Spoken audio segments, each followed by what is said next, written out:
So first of all, namaste, welcome to all. Today program particularly planned this session for the yoga for IBS. So it is basically how to cure or prevent or manage with the irritable bowel syndrome problem. Okay. So in this particular aspect, we are going to make asana, pranayama, meditation, diet, lifestyle. Through that, how we can heal yourself with this problem. Okay, so today we are also going to have another speaker, one of the wonderful service oriented person, Dr. Murali Krishna Garu, who is Ayurvedic doctor. So he's going to suggest on the specifically Ayurveda perspective. But I'm going to present to you on the yoga perspective. Okay, so common symptoms. Generally, these are different names we found in medical terminology, right? IBS and irritable bowel syndrome and different kinds of diseases. And new names also coming up, right?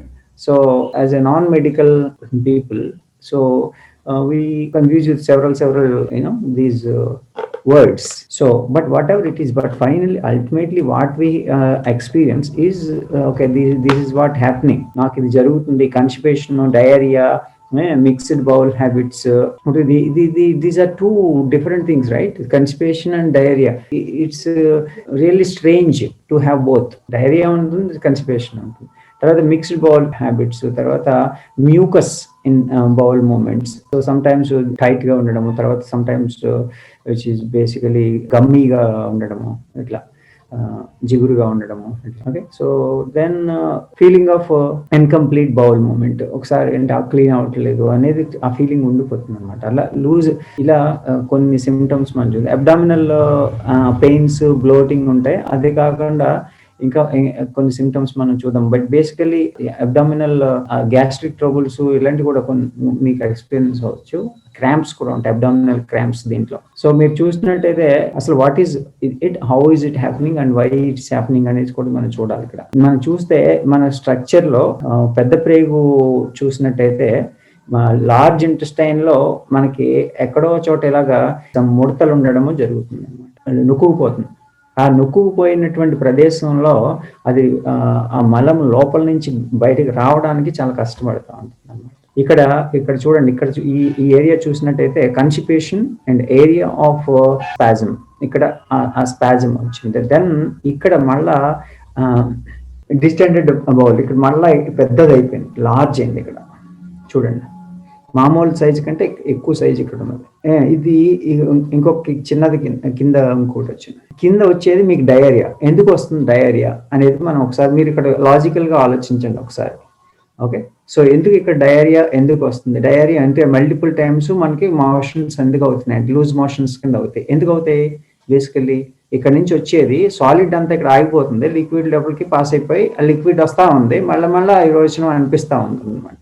అలా liquid అంతా వచ్చేస్తుంది. Solid ఉండిపోవడం వల్ల కన్స్టిపేషన్ వస్తుంది. అందుకని రెండు కలిసి వస్తాయి అన్నమాట. మీకు అర్థమైంది కదా?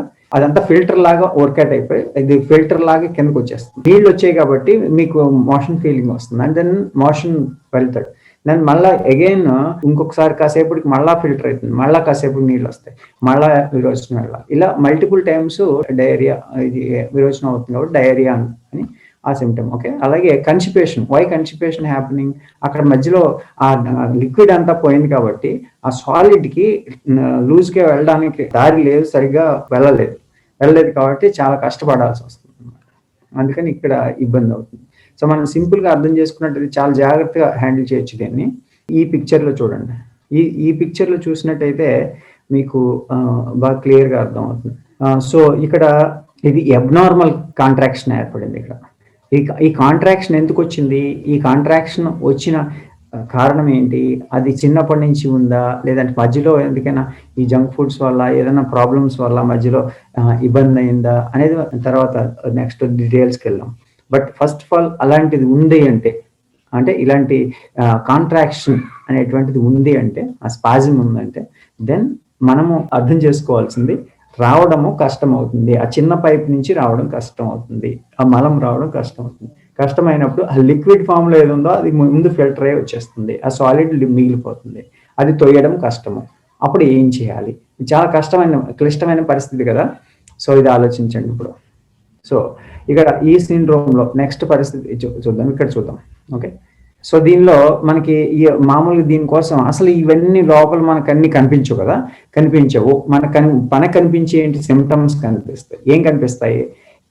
పెయిన్ ఇన్ అబ్డామిన్లో నొప్పి వస్తూ ఉంటుంది, క్రాంప్స్ వస్తూ ఉంటాయి, అబ్డామినల్ బ్లోటింగ్ వెళ్తూ ఉంటుంది, నెక్స్ట్ ఫార్మేషన్ ఆఫ్ గ్యాస్, అలాగే persistent diarrhoea and altering with the constipation. ఒకసారి కన్స్టిపేషన్ వస్తుంది, ఒకసారి డయేరియా వస్తూ ఉంటుంది. ఇది ఆల్టరింగ్. నెక్స్ట్ వచ్చేది ఫ్రీక్వెంట్ బౌల్ మూమెంట్ అనమాట. ఓకే, ఈ ఫ్రీక్వెంట్ బౌల్ మూమెంట్ అనేది మీరు ఆలోచించాల్సింది. ఎప్పటికప్పుడు మళ్ళీ ఈ విరోచనం వస్తుంది అనే ఫీలింగ్ మీకు ఆల్రెడీ చెప్పాను ఎందుకు వస్తున్నది. అలాగే మ్యూకస్ ఫామ్ కావడం. ఆ మ్యూకస్ ఫామ్ అయ్యేది ఏంటంటే అక్కడ మిగిలిపోయిన ఐటమ్ని మ్యూకస్ అంటారు. ఆ మ్యూకసీ స్టూల్స్, ఆ మ్యూకసీ దాన్ని అప్పుడప్పుడు స్టూల్స్ లాగా వస్తూ ఉంటుంది అనమాట. ఫ్రీక్వెంట్ బౌల్ మూమెంట్ ఇవి అనుకున్నాం కదా. సో ఇక్కడ చూడండి, ఇక్కడ 2 రకాలుగా ఉన్నది. ఒకటి కాంట్రాక్షన్, ఒకటి రెండోది మీరు చూడాల్సింది ఇక్కడ పాలిప్స్ లాగా వస్తాయి అన్నమాట. ఈ పాలిప్స్ మనం ఈ చూడాలి. ఈ నార్మల్ వాల్ ఎలా ఉంటుందో చూడండి. నార్మల్ వాల్ ఉండే రీతి ఎట్లా ఉంది, అలాగే పాలిప్స్ ఉన్నది ఎట్లా ఉంది, అలాగే థిక్ అండ్ వాల్ అంటే బాగా థిక్గా ఉన్నది ఏ విధంగా ఉన్నది ఇక్కడ మనం చూస్తే అర్థం అవుతుంది అనమాట. సో ఇలా ఈ యొక్క కన్స్ట్రక్షన్లోనే ఇలాంటి ప్రాబ్లమ్స్ రకరకాలుగా ఉంటాయి. ఇందాక మనం కాంట్రాక్షన్ చూసాం, బాగా స్క్వీజ్ అయిపోయిన పరిస్థితి. అలాగే ఇలా రకరకాలైనటువంటి ప్రాబ్లమ్స్ వల్ల ఈ యొక్క సమస్య ఏర్పడుతుంది.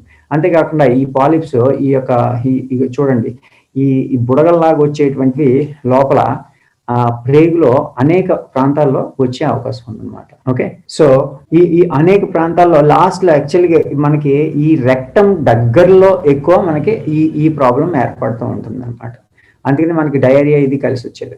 ఎలా ఏర్పడుతుంది ఈ బొమ్మ చూస్తే మీకు బాగా అర్థం అవుతుంది. ఓకే, ఇది యాక్చువల్ కాలన్ కదా. సో దీన్ని ఇలా చూసినట్టయితే ఇక్కడ కాంట్రాక్షన్ ఏర్పడింది అనుకుందాం. ఇది నార్మల్గా ఉండేదాన్ని ఇక్కడ నొక్కబడింది, దట్స్ కాంట్రాక్షన్. ఓకే, దెన్ రెక్టమ్కి వచ్చే దారి మూసివేయబడింది, పూర్తిగా దారి లేదు. అది ఇలా చూడొచ్చు మీరు ఈ బొమ్మలో. ఓకే, ఎర్టిగోల్ బౌల్ సిండ్రోమ్లో నార్మల్ కండిషన్ బౌల్ ఇలా ఉండాలి, దాన్ని అబ్నార్మల్ కంట్రాక్షన్ ఇక్కడ వచ్చింది. ఇది అసలు ఉండకూడదు, మామూలు కన్స్ట్రక్షన్లో ఉండదు. అది కన్స్ట్రక్షన్ లోపం అయి ఉండాలి, లేదంటే మధ్యలో ఏదైనా ప్రాబ్లం అయి ఉండాలి. ఓకే, దెన్ ఈ అబ్నార్మల్ కంట్రాక్షన్ లో ఒక చోట ఉండొచ్చు, 2 చోట్ల కూడా ఉండొచ్చు దీంట్లో, అంటే ఈ ప్రేగులో. ఓకే, జనరల్లీ ఇక్కడ వస్తుంది అనమాట. ఇది వచ్చినప్పుడు ఇది ఈ లేయర్స్ చూడండి, ఇక్కడ ఉండేది ఈ రెడ్ లేయర్, ఇది మస్కులర్ లేయర్ అనమాట. ఓకే, సో మనం దీంట్లో చూసినట్టయితే అదే కోలనల్ డిజార్డర్స్ అని కూడా అంటారు. ఇక్కడ చాలా కోలనల్ డిజార్డర్స్ కూడా ఉంటాయి అన్నమాట దీంట్లో. ఓకే, డిసీజెస్ దీంట్లో ఇక్కడ వచ్చినటువంటి పాలిప్స్, అక్కడక్కడ పాలిప్స్ వచ్చినాయి ఉన్నాయి ఇక్కడ కొన్ని చోట్ల. ఇలా రకరకాలుగా ఈ పాలిప్స్ గురించి అయి ఉండొచ్చు, ఆ పాలిప్స్ ఎక్కడైనా ఉండొచ్చు. సో అందుకనే ఈ జంక్ ఫుడ్స్ అవి తినకుండా అవి ఎందుకు చెప్పేది అంటే, ఏట్ల వల్ల ఏ కాజ్ అవుతుంది అనేది కూడా, ఏది డ్యామేజ్ అవుతుంది అనేది కూడా తెలియదు జనాలకు. మామూలుగా తినేస్తూ ఉంటారు, వాటి వల్ల ఏదో ఒక డ్యామేజ్ అవుతూ ఉంటాయి. రకరకాల డ్యామేజ్లు మన జనాలు చేసుకుంటూ ఉంటారు అనమాట. యాక్చువల్గా ఇవన్నీ ఏర్పడడానికి కారణం మనం తినేటువంటి ఆహారం, మన జీవన విధానమే కారణం అవుతుంది కదా. సో కాబట్టి వీటిని చాలా జాగ్రత్తగా హ్యాండిల్ చేసుకోవడానికి డైట్ ఇంపార్టెంట్. డైట్ని చాలా జాగ్రత్తగా చూసుకోవాలి. ఓకే, అంటే దీన్ని అవాయిడ్ చేయడం కోసం, అంటే అసలు లేని వాళ్ళు మనం అవాయిడ్ చేయడానికి చాలా జాగ్రత్తగా చేయాలి. ఉన్న వాళ్ళు దీన్ని ఎలా హ్యాండిల్ చేయాలనేది ఇంకొకటి చూద్దాం. అంటే మనకి ఇలా వెళ్ళేయడానికి ఛాన్స్ తక్కువ ఉన్నది కాబట్టి దాన్ని ఎలా హ్యాండిల్ చేయాలి యోగా ద్వారా, డైట్ ద్వారా అనేది మనం చూడాలి. ఓకే, సో మనకి మీకు అర్థమైంది కదా, ప్రాబ్లం అయితే ఈ విధంగా ఉన్నది, దాన్ని ఏ విధంగా హ్యాండిల్ చేయాలి డైట్ ద్వారా. ఫస్ట్ డైట్ చాలా ఇంపార్టెంట్ ఇక్కడ. ఎందుకు అంటే మనకి ఇక్కడ దారి లేదు కాబట్టి లిక్విడ్ డైట్ ఎక్కువ మెయింటైన్ చేయాలి. లిక్విడ్ డైట్ అంటే ఈజీ టు డైజెస్ట్, ఇలాంటివి మెయింటైన్ చేయాలి. అలానే లిక్విడ్ డైట్ ద్వారా మనకి న్యూట్రియంట్స్ అన్ని వచ్చే విధంగా చూసుకోవాలి. ఓకే, ఆ లిక్విడ్ డైట్ కూడా ఎట్లా ఉండాలి, బేసికలీ ఎక్కువ గ్రీన్ లీవ్స్ జ్యూసెస్ కానీ, తర్వాత అంటే బేసికలీ ఆల్ వైటమిన్స్, మినరల్స్ అన్ని ఉండేటువంటి చూసుకోవాలన్నమాట. ఓకే, లిక్విడ్ డైట్ ఎక్కువ తీసుకోవడం. ఫర్ ఎగ్జాంపుల్ కోకోనట్ వాటర్ తాగారు, కోకోనట్ వాటర్ తాగినప్పుడు ఏమవుతుంది, దాంట్లో చాలా న్యూట్రియంట్స్ ఉంటాయి. అలాంటి ఎక్కువ లిక్విడ్స్లోకి మీకు లిక్విడ్స్తో దీనికి ఎనర్జీ ఇవ్వడానికి ప్రయత్నం చేయాలన్నమాట. ఓకే, అలాగే morning evening vegetable green leaves juices లాంటివి త్రాగడం చాలా ఉత్తమం. అలాగే కష్టంగా ఉండేటువంటివి తినకూడదు. కష్టంగా అరిగేటువంటి కానీ అదే దీన్ని అరగడానికి కానీ బయటికి తోయడానికి ఎక్కువ సాలిడ్ గట్టిగా ఉండేటువంటి పదార్థాలు, హెవీ ప్రోటీన్స్ అవి చాలా కష్టం అవుతాయి అన్నమాట. సో కాబట్టి చాలా జాగ్రత్తగా ఉండాలి. హై ఫ్యాట్స్ ఒకటి.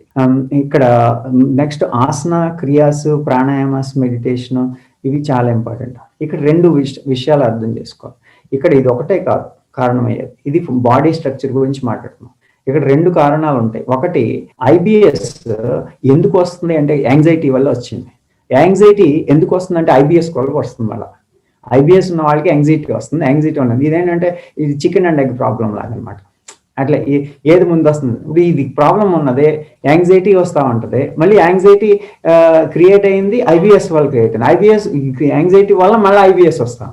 అంటే ఇప్పుడు ఐబిఎస్ ప్రాబ్లం ఉన్న వాడికి ఇది ఒక పెద్ద సమస్య. ఇప్పుడు చికెన్ అండ్ ఎగ్ ప్రాబ్లం ఏం నాపాలి, నువ్వు ఐబిఎస్ నాపాలి, ఇది యాంగ్జైటీ నాపాలి, ఇదైతే ఇదైతుంది.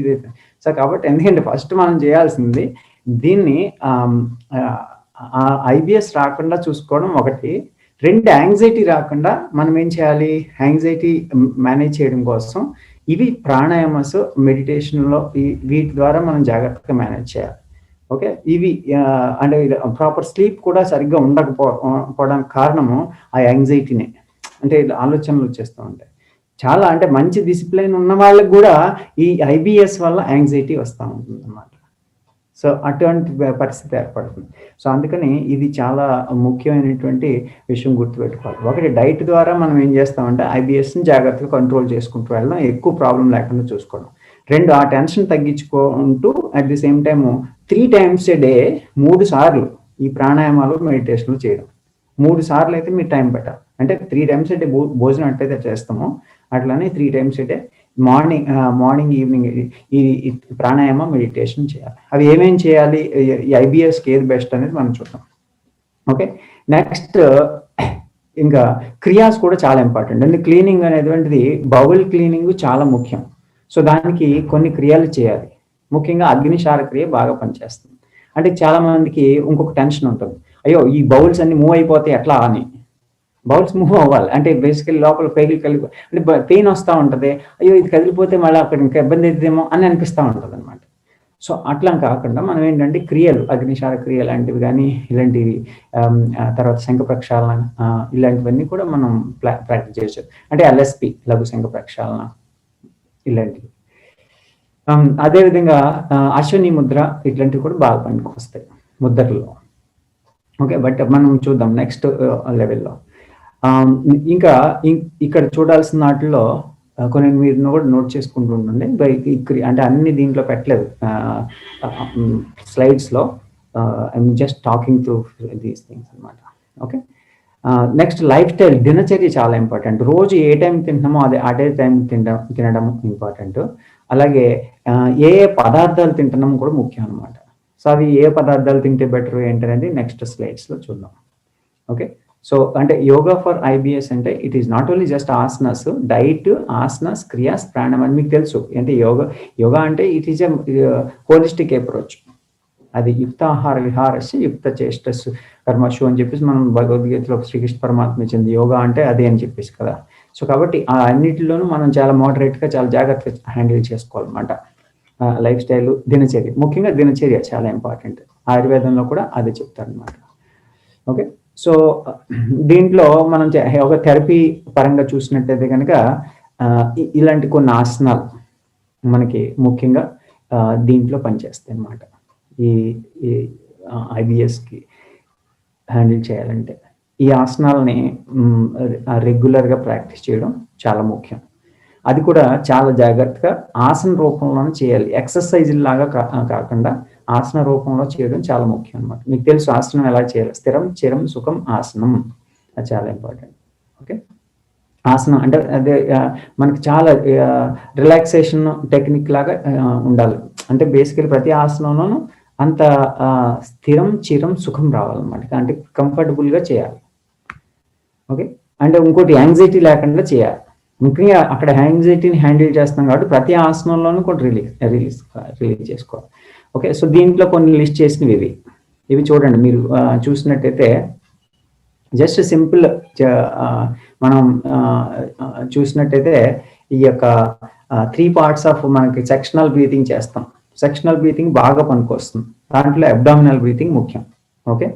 సో అబ్డామినల్ బ్రీతింగ్ అది కూడా ఎలా చేయాలో చూద్దాం. అబ్డామినల్ బ్రీతింగ్ అంటే బాగా శ్వాస తీసుకుని అబ్డామిన్ ఎక్స్పాండ్ చేయడము, శ్వాస వదులుతూ అబ్డామిన్ లోపల తీసుకెళ్ళడం, అది అబ్డామినల్ బ్రీతింగ్ చేస్తాం. అది ఈ 3 కూడా 3 times చేస్తాం అన్నమాట. 3 sections, chest breathing, clavicular breathing కూడా. ఓకే. దెన్ నెక్స్ట్ ఇది వచ్చేసి మన స్ట్రక్చర్ ఆఫ్ ది ప్రాక్టీస్ ఎలా పెట్టుకుంటాము, ఓంకార, గురు ప్రార్థన, తర్వాత ఈ యొక్క అబ్డామినల్ బ్రీతింగ్, కాసేపు silence, then go for the sun salutations, then go for the శంఖ ప్రక్షాళనాసనాస్ ముఖ్యంగా స్టాండింగ్. అలాగే స్టాండింగ్ బెండ్స్ లో మీకు తెలుసు తిరియక్ తాడాసనము ఇవన్నీ చేస్తాం, స్పైనల్ ట్విస్ట్ ఎక్సెట్రా. తర్వాత ఆంజనేయ ఆసనము ఒకటి విత్ బ్రీతింగ్ తోటి పనిచేస్తుంది అనమాట. ఓకే. అది కొంచెం జాగ్రత్తగా చేయాలన్నమాట. నెక్స్ట్ ఇంకా చేయాల్సిన వాటిలో ఇవి కూడా మనం చూద్దాము. ఒకటి శవాసనంలో ఉండడం కూడా చాలా ముఖ్యము. సో బట్ ఆసనాలన్నిటి కూడా పశ్చిమోత్తాసన ఇలాంటి కొన్ని ఆసనాలు దీనికి నెక్స్ట్ స్లైడ్ చూపిస్తాను. ముఖ్యంగా చేయాల్సిన ఆసనాల్లో కూర్చునే ఆసనంలో పశ్చిమోత్తానాసన ఎట్లయితే ఉందో, అలాగే వజ్రాసన, తర్వాత వీరాసన, శశాంకాసన ఇవి తప్పకుండా చేయాల్సిన ఆసనాలు. వజ్రాసనం, వీరాసనంలో ఎక్కువసేపు కూర్చోవడానికి ప్రయత్నం చేయాలి. ఓకే. మామూలుగా కూడా భోజనం చేసిన తర్వాత కూడా వజ్రాసనంలో కూర్చోవడం. తర్వాత శశాంకాసనము లో రిలాక్స్ అవ్వడం ఎక్కువ సార్లు. ఓకే. అవి జనరల్గా లైఫ్ స్టైల్లో చేసుకోవాల్సింది. మీరు అంటే ఓన్లీ యోగా చేసినప్పుడు ఒకటే కాకుండా మామూలు కూర్చున్నప్పుడు కూడా వజ్రాసనంలో కూర్చోవడం, వీరాసనంలో కూర్చోవడం చేయాలన్నమాట. నెక్స్ట్ ఇది ఇప్పుడు మరి ఈ మరీచి ఆసనం అంటే ఏంటంటే బేసికలీ ఇది కూడా మనకి అర్ధమచ్చేంద్రాసన, వక్రాసన ఆ టైప్ బెనిఫిట్ ఇస్తుంది. సో అలాగే మీరు కూడా ఈ అర్ధమచ్చేంద్రాసన, వక్రాసన కూడా ప్రాక్టీస్ చేసుకోవచ్చు. అలాగే ఇక్కడ సేతుబంధాసన చేయడం, సేతుబంధాసన కూడా బాగా పనికొస్తుంది. శవాసనం. అలాగే మళ్ళా ఒకసారి బ్రీతింగ్ చేయాలి. ఏది sectional breathing. Okay. SIT quietly అంటే సెక్షనల్ బ్రీతింగ్ తర్వాత క్వైట్గా కూర్చోవడం. బట్ ఇంకా నేను కొన్ని ఇక్కడ మోస్ట్ ఇంపార్టెంట్ చూపిస్తాను. దీంట్లో ఏంటంటే మనకి ఇక్కడ సీక్వెన్స్ మనం చూసాం కదా, దాంట్లో ఆ వార్మప్ అనేటువంటి ఫస్ట్ చేస్తున్నారు, సూర్య నమస్కారాలు చేస్తున్నారు కదా. అప్పుడు చేసేటప్పుడే మీరు ముఖదౌతి తోటి స్టార్ట్ చేస్తారు. కొంచెం వార్మప్ అంటే కొంచెం టైర్డ్ అయిపోయి ముఖదౌతి చేస్తారు. ముఖదౌతి రోజు చేయాలి తప్పకుండా. ఓకే. IBSకి. అలాగే సూక్ష్మ వ్యాయామాస్ చేసి మొదలు పెట్టడం అంటారు. సో దట్ క్రాంప్స్ ఇట్లాంటివి రాకుండా ఉంటాయి. చాలా మందికి నీరసం కూడా ఉంటుంది డయేరియా వల్ల. ఇట్లాంటివి మీరు జాగ్రత్తగా హ్యాండిల్ చేసుకోవచ్చు. అలాగే సూర్య నమస్కారాలు కూడా జెంట్లు ప్రాక్టీస్ చేయాలి. అంటే అలాగా నెమ్మదిగా చాలా స్మూత్ మూమెంట్స్ తోటి బ్రీతింగ్ తోటి చేయాలన్నమాట. అలాగే next okay. If anyone can't understand Telugu, let me know. Okay, so hope everyone can understand. Okay. ఇక్కడ సూర్య నమస్కారాస్ జెంటిల్ ప్రాక్టీస్ అంటే మనం మామూలుగా ఉండే పరిస్థితుల్లో ఎలా అయినా అంటే మనకు మోడర్న్ ఎక్సర్సైజ్ లాగా స్పీడ్గా చేసినా ఎట్లా చేసినా పర్వాలేదు. బట్ ఇక్కడ జెంటిల్ ప్రాక్టీస్ అనేది చేయాలి IBSలో. ఓకే. శంఖ ప్రక్షాళనాసనాస్ ఇది అయిపోయింది. వామప్లో అయిపోయిన తర్వాత దెన్ బ్రీతింగ్ ఎక్సర్సైజ్ చేస్తాం. ముఖ్యంగా టైగర్ బ్రీతింగ్, శశాంకాసన బ్రీతింగ్ చేయడం. ఓకే. దెన్ ఆసనాస్లో ఏం చేస్తాము, ఆసనాస్లో ముఖ్యంగా వజ్రాసన, వీరాసన, పవన ముక్తాసన, మధ్యాసన, యోగ నిద్రాసన. యోగ నిద్రాసన కూడా చాలా బాగా పనికొస్తుంది. దీంట్లో హ్యాపీ చైల్డ్ పోజ్ అంటాం. హ్యాపీ చైల్డ్ పోజ్ అది బాగా పనికొస్తుంది అన్నమాట. రోజు చేయాలి తప్పకుండా. యాంగ్జైటీ తగ్గుతుంది యోగ నిద్రాసనం చేయడం వల్ల. అంటే యోగ నిద్రాసనం పూర్తిగా చేయకపోయినప్పుడు కూడా హ్యాబిచువల్ అట్లీస్ట్ కాళ్ళను వెనక్కి లాక్కుని పట్టుకుని చేయడం. ఓకే. అలాగే ధనురాసన, భుజంగాసన, అధోముఖ శ్వానాసన, లేదంటే మీకు పర్వతాసన కూడా చేయొచ్చు. ఈ రెండిట్లో ఏదైనా పర్వాలేదు. మేరుదండాసన. మేరుదండాసన ముఖ్యంగా ఈ సుప్త ఈ మేరుదండాసన కానీ ఇది మేరుదండాసన అంటే ఇంకా ఇట్లా ఉంటుంది అనమాట. ఓకే. స్పైనల్ ట్విస్ట్ పడుకుని చేసే సుపైన పోస్చర్. సో అలాగే సుప్త ఉదరాకర్షణాసన. మనం ఉదరాకర్షణాసన చేయలేని వాళ్ళు శంఖ ప్రక్షాళనలో LSPలో చేస్తాం కదా, అలా సుప్త ఉదరాకర్షణ పడుకుని కాళ్ళు మడిచి అటు ఇటు కాళ్ళు ఇటు తల తిప్పడం, అది కూడా చేయొచ్చు. నెక్స్ట్ ప్రాణాయామస్. చూడండి, కపాలభాతి, నాడీ శుద్ధి, విభాగ్య ప్రాణాయామ అంటే సెక్షనల్ బ్రీతింగ్, భ్రామరీ ప్రాణాయామ. ఈ ప్రాణాయామాలు చేసి ఓంకారం చేసి ధ్యానంలోకి వెళ్ళవచ్చు. అంటే మరి క్రియలు ఇక్కడ కూడా లిస్ట్ చేసినవి. ఈ క్రియలు ఏమేమి చేస్తారు? అగ్నిశార క్రియ, అశ్వనీ ముద్ర, విపరీతకారిణి ముద్ర అనేటువంటివి మీరు దీంట్లో ప్రాక్టీస్ చేసుకోవచ్చు అనమాట. ఇవి బాగా ఉపయోగపడేవి. ఓకే.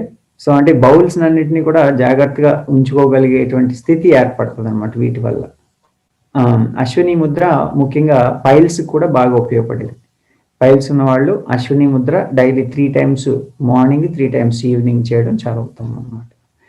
మెడిటేషన్ ఒకటి. ఇది యోగాని ఎప్పుడు కూడా థెరపీలా ప్రాక్టీస్ చేసినప్పుడు మోస్ట్లీ మార్నింగ్ ఈవినింగ్ కానీ 3 times కానీ ఉంటాయి అన్నమాట. థెరపీలా చేసినప్పుడు, మామూలుగా ప్రాక్టీస్ చేసినప్పుడు ఓకే రోజు మార్నింగ్ ఎక్సర్సైజ్ లాగా చేసుకుంటారు. బట్ ఇది థెరపీ లాగా చేసినప్పుడు మాత్రం మీరు ప్రాబ్లం ఉన్నప్పుడు ఏ విధంగా చేయాలి, if you have more problem ఎటువంటి చేయాలి, అవి కూడా జాగ్రత్తగా నేర్చుకోవాలన్నమాట. నేను ఇప్పుడు ఇక్కడ ఓవర్వ్యూ మీకు చెప్తున్నాను, ఎందుకంటే జనరల్ ప్రాక్టీస్కి ఉపయోగపడుతుంది. But when you are going in to the in depth, అంటే ఆ పర్టికులర్ ప్రాబ్లం వచ్చినప్పుడు ఏం చేయాలనేది కూడా తెలియాలి. ఫర్ ఎగ్జాంపుల్ పలానా ప్రాబ్లంకి పలానా మెడిసిన్ అని చెప్పి మెడిసిన్ ఎలా అయితే వాడుతున్నాం, థెరపీలో కూడా మనం ఏం చేస్తాం, యోగా థెరపీలో ఏ ప్రాబ్లం వస్తే ఎటువంటి టెక్నిక్ వాడాలనేటువంటిది మనం తెలుసుకోగలగాలన్నమాట. ఓకే. డయేరియా వచ్చినప్పుడు, కాన్స్టిపేషన్ వచ్చినప్పుడు ఏం టెక్నిక్ వాడాలని. ఓకే. ఇక్కడ ఇంకోటి, ఇక్కడ మణిపుర చక్రం మీద మెడిటేషన్ చేయాలి యాక్చువల్గా. దానికి రమ్ అనేటువంటిది శబ్దం అన్నమాట అది యాక్చువల్గా. అందుకని Ram japa is also very good. Ram Ram Ram ఆ జపం చేయడం వల్ల మణిపుర చక్రం యాక్టివేట్ అవుతుంది. లేదంటే మణిపుర చక్రం దగ్గర ఎక్కడ బొడ్డు పై భాగంలో కాన్సన్ట్రేషన్ పెట్టి ధ్యానం చేయొచ్చు. అది ఒక మెథడ్. నెక్స్ట్ ఇంకా ఓం ధ్యాన కూడా చాలా ఉత్తమం అన్నమాట. కొన్ని నిమిషాలు, 10 నిమిషాలు మణిపుర చక్ర మెడిటేషన్ చేస్తే ఓం ధ్యాన 5 నిమిషాలు చేయొచ్చు. అలాగే యోగ నిద్ర తప్పకుండా 5 నిమిషాలు చేయండి. యోగ నిద్ర అంటే శవాసనంలో పడుకుని కింద నుంచి పాదాల దగ్గర నుంచి తల వరకు మెల్లమెల్లగా ఒక్కొక్క పార్ట్ని రిలాక్స్ చేసుకుంటూ రావడం యోగ నిద్ర.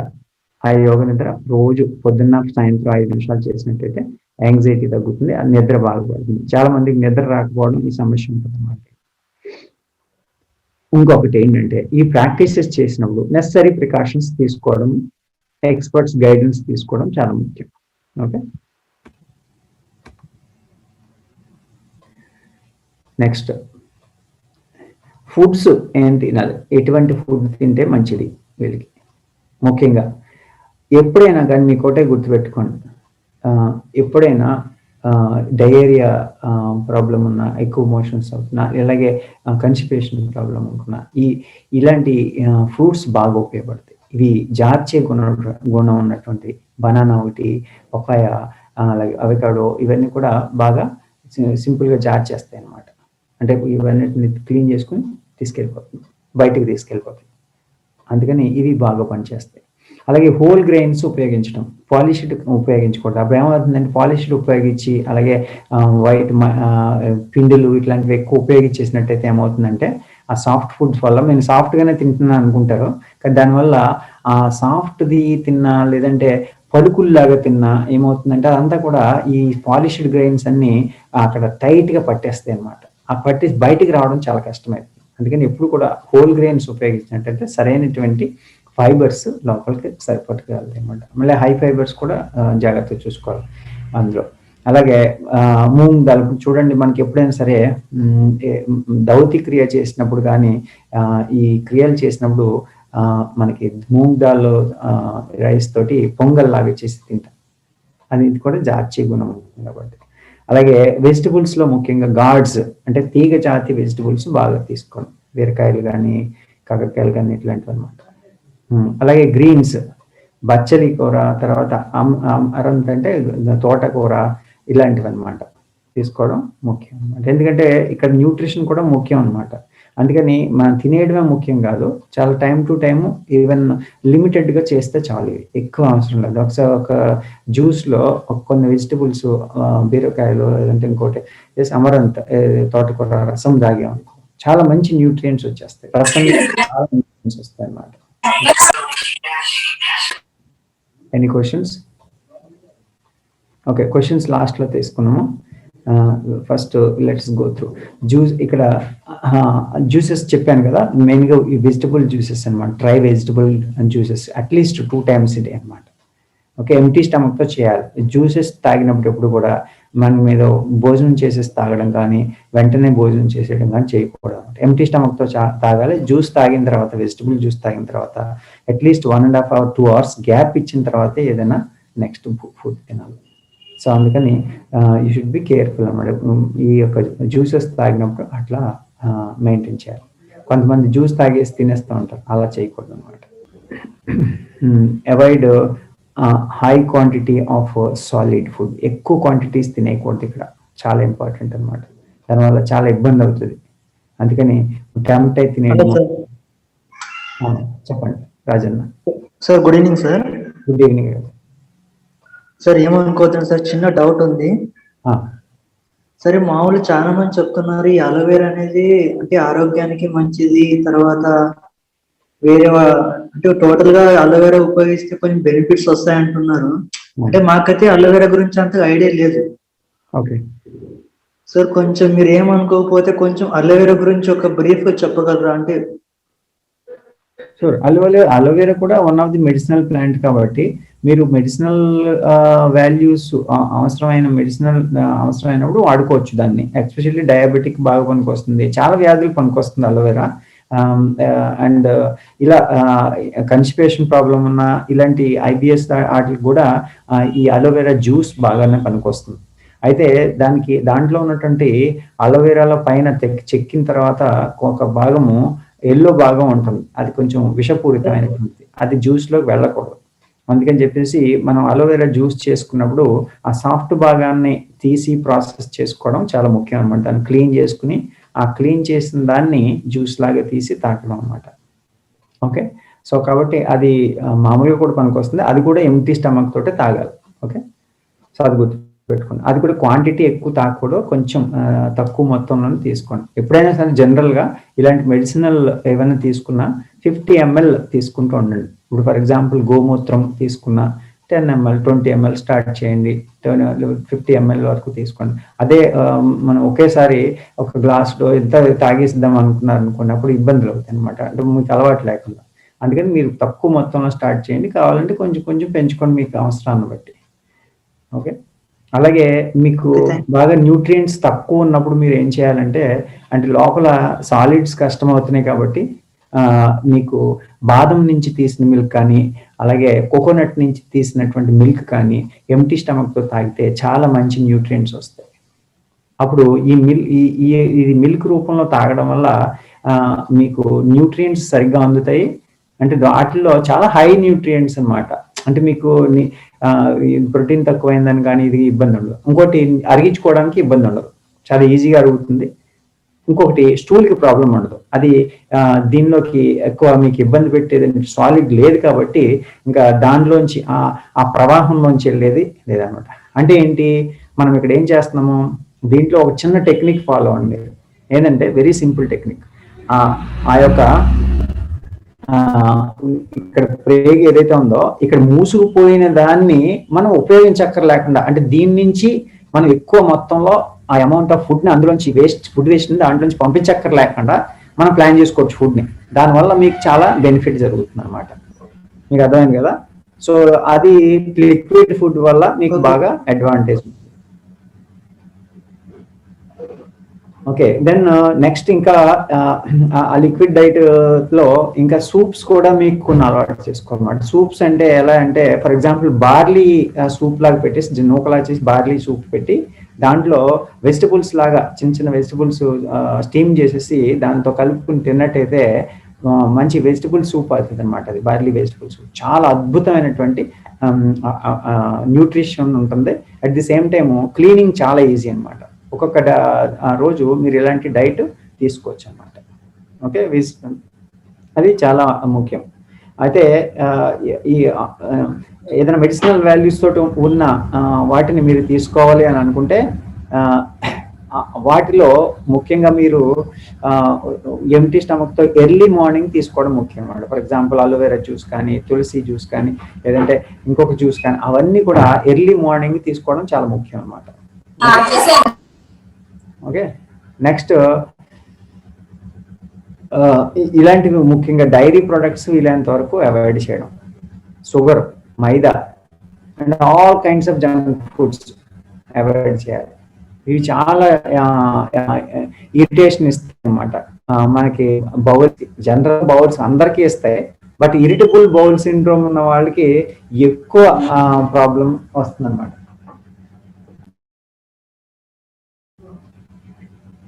సో అందుకని ఈ విషయంలో మీరు కొంచెం జాగ్రత్త పడాలన్నమాట. ఓకే, సో నెక్స్ట్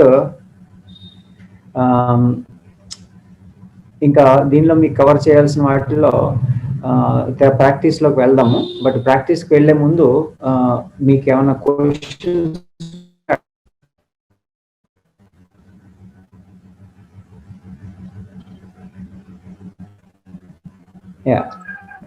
క్వశ్చన్ ఉంది. కొబ్బరి పాలు కొలెస్ట్రాల్ ఉన్న వాళ్ళకి తీసుకోవచ్చా? కొబ్బరిపాలు అంటే రైట్ స్టేజ్ లో ఉన్నటువంటి కొబ్బరికాయ కొలెస్ట్రాల్ అనేటువంటిది మీకు అసలు క్వశ్చనే ఉండదు. అది positive cholesterol. Okay okay okay, thank you. Hello sir. Hello sir. Hello Rajan గారు. సార్, అంటే మా ఫ్రెండ్కి ఒక చిన్న ప్రాబ్లం ఉంది సార్. అంటే మామూలు రూరల్ ఏరియాస్ కదా సార్ మాది, అంటే విలేజెస్ లో కదా అంటే రూరల్ ఏరియాస్ అన్నమాట. వెరీ గుడ్, మంచి. అంటే కొంచెం అంటే ఈ వాటర్ ప్రాబ్లం వల్ల కొంచెం అంటే బాడీలో మొత్తం కొంచెం దురద వస్తుంది అంటున్నాడు సార్. అంటే నైట్ టైం పడుకునే ముందు, మార్నింగ్ లేచే ముందు అట్లా సార్. జనరల్ గా ఆ దురద రావడానికి ముఖ్య కారణం ఏంటంటే విరుద్ధ ఆహారాలు అన్నమాట. అంటే రెండు కలపడం, అది దానివల్ల దురద వస్తుంది. అంటే మీకు ఎక్కడో ఫుడ్ లో ఎలర్జీ ఏర్పడుతుంది అనమాట. సో అది అతను ఐడెంటిఫై చేసుకోవాలి, ఏది ఇబ్బందులు కలుగుతున్నాయి అని చెప్పేసి. వీలైనంత వరకు కలపకుండా చూసుకోవాలన్నమాట. అంటే రెండు ఆపోజిట్ ఫుడ్స్, అంటే పడని ఫుడ్లు రెండు కలపకూడదు అనమాట.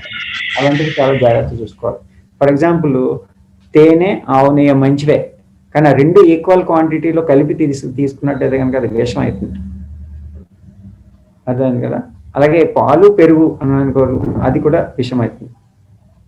అంటే సార్ ఏమైనా మెడికల్ గా ఏమైనా వాడితే కొంచెం తగ్గుతుందా సార్? అంటే కొంచెం ఎక్కువ ఉంటుంది అంటున్నాడు. అంటే ఎక్కువ దురదలు వస్తున్నాయా? అవును సార్. అంటే ఒక్కసారి అంటే నైట్ టైం కొంచెం ఎక్కువ దురద అంటున్నాడు సార్. ఓకే, అంటే మా డే టైంలో ఉండదు, అంటే పడుకునే ముందు బాగా దురదని. అంటే పడుకునే ముందు వస్తుంది, ప్లస్ మార్నింగ్ లేచే ముందు వస్తుంది సార్ కొంచెం. ఓకే, సో ఒకటి ఏంటంటే పైన పూతగా వేపాకు, పసుపు పూత పెట్టచ్చు. ఎక్కడైతే దురద వస్తుందో ఒళ్ళంతా వస్తే ఒళ్ళంతా రాసేసి ఒక 2 hours ఉంచుకున్న తర్వాత స్నానం చేయొచ్చు. ఓకే, వేపాకు పసుపు సార్. పసుపు అది ఒళ్ళంతా రాసేసుకుని అది పేస్ట్ లా చేసేసి ఒళ్ళంతా రాసుకుని చేసేయచ్చు అనమాట. ఓకే, నెక్స్ట్ ఇంకోటి ఏం చేయొచ్చు అంటే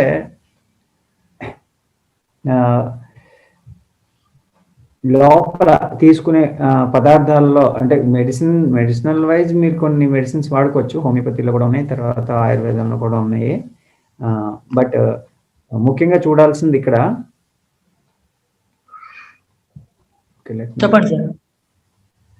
ఓకే ఓకే, సో ఇక్కడ విరుద్ధ ఆహారాలు ఏమున్నాయో ఐడెంటిఫై చేసుకోవాలండి.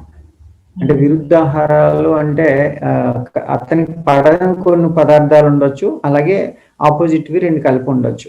అతను తినే ఆహారాల్లో కొన్ని ఐడెంటిఫై చేసుకోవాలి, అది ఇంపార్టెంట్.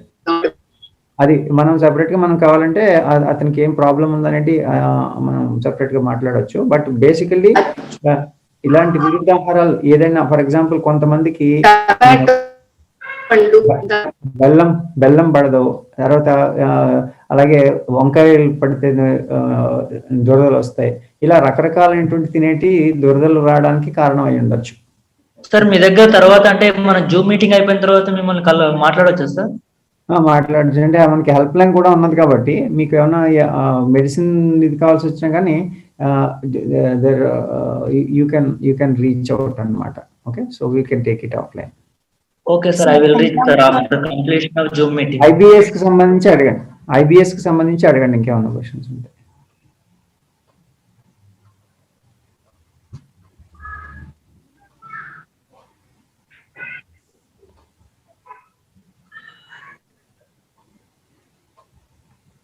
ఐబిఎస్ అండ్ గ్యాస్ట్రైటిస్ అలాంటివి రెండు ఒకటి, దానికి డిఫరెన్స్ అంటే మీరు పిక్చర్ చూపించారు. గ్యాస్ట్రైటిస్ తేడా సార్? ఒకటి, ఐ థింక్ డాక్టర్ మురళీ గారు also here, so you can give us much more detailed view on that thing from the medical perspective. But మనకి ఏంటంటే లోపల ఇది అంటే ఫిజికల్ మనం చూసినటువంటి పిక్చర్ ఏదైతే ఉందో అది ఫిజికల్ ప్రాబ్లం, దాని గురించి మాట్లాడాం. ఓకే, సో మళ్ళీ ఒకసారి చూసినట్టయితే ఓకే, ఫిజికల్ గా మనకి ఒక అక్కడ అబ్నార్మల్ కాంట్రాక్షన్ వచ్చింది అని అనుకున్నాం. ఇంకొకటి ఏంటి ఉండొచ్చు అంటే యాక్చువల్గా ఇక్కడ అబ్నార్మల్ సిచ్యువేషన్ వల్ల ఈ కాంట్రాక్షన్ అయ్యి ఉండకపోవచ్చు, సిచ్యువేషన్ వల్ల పాలిప్ అయి ఉండకపోవచ్చు. బట్ అక్కడ ఏర్పడిన అబ్నార్మల్ స్కిన్ వల్ల ఏమవుతుంది, ఆ సిగ్నల్ బ్రెయిన్ కి రాకపోవడం ఒకటి ఇబ్బంది అయి ఉండొచ్చు అనమాట. అదొక కారణంగా చెప్పబడుతుంది ఐబిఎస్ కి.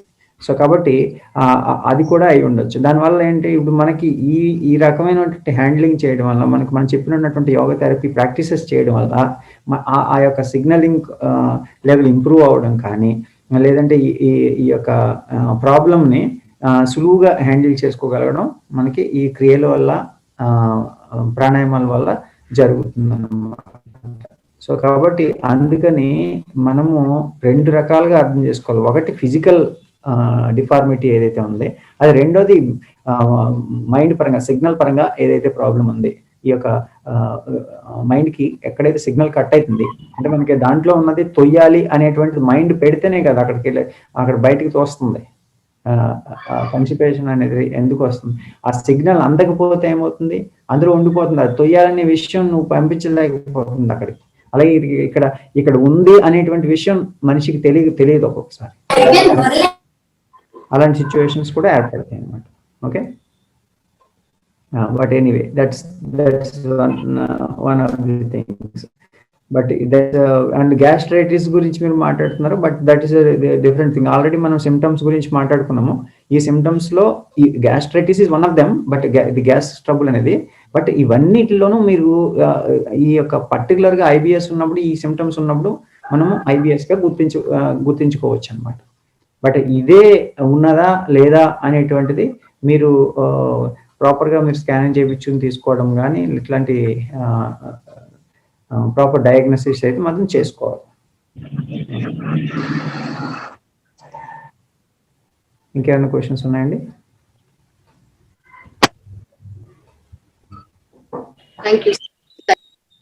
Okay, thank you. So before మనము కొన్ని ప్రాణాయామాలు చేద్దాము, తక్కువ సమయం ఉన్నది కాబట్టి ముఖ్యంగా మా ముఖ ధౌతి దాని గురించి చెప్పుకున్నాం కదా. సో ముఖ ధౌతి చేసినప్పుడు మనం ఏం చేస్తాం జనరల్లీ? Hello sir. చెప్పండి సార్. బాగా ఎక్స్ప్లెయిన్ చేశారు sir. Thank you sir. Thank you Rajendra. Okay, ముఖ ధౌతి ఒకసారి చూద్దాము. మనం ఏం చేస్తాము, ఇలా ఈ విధంగా నిలబడి భూమి వైపు చూస్తూ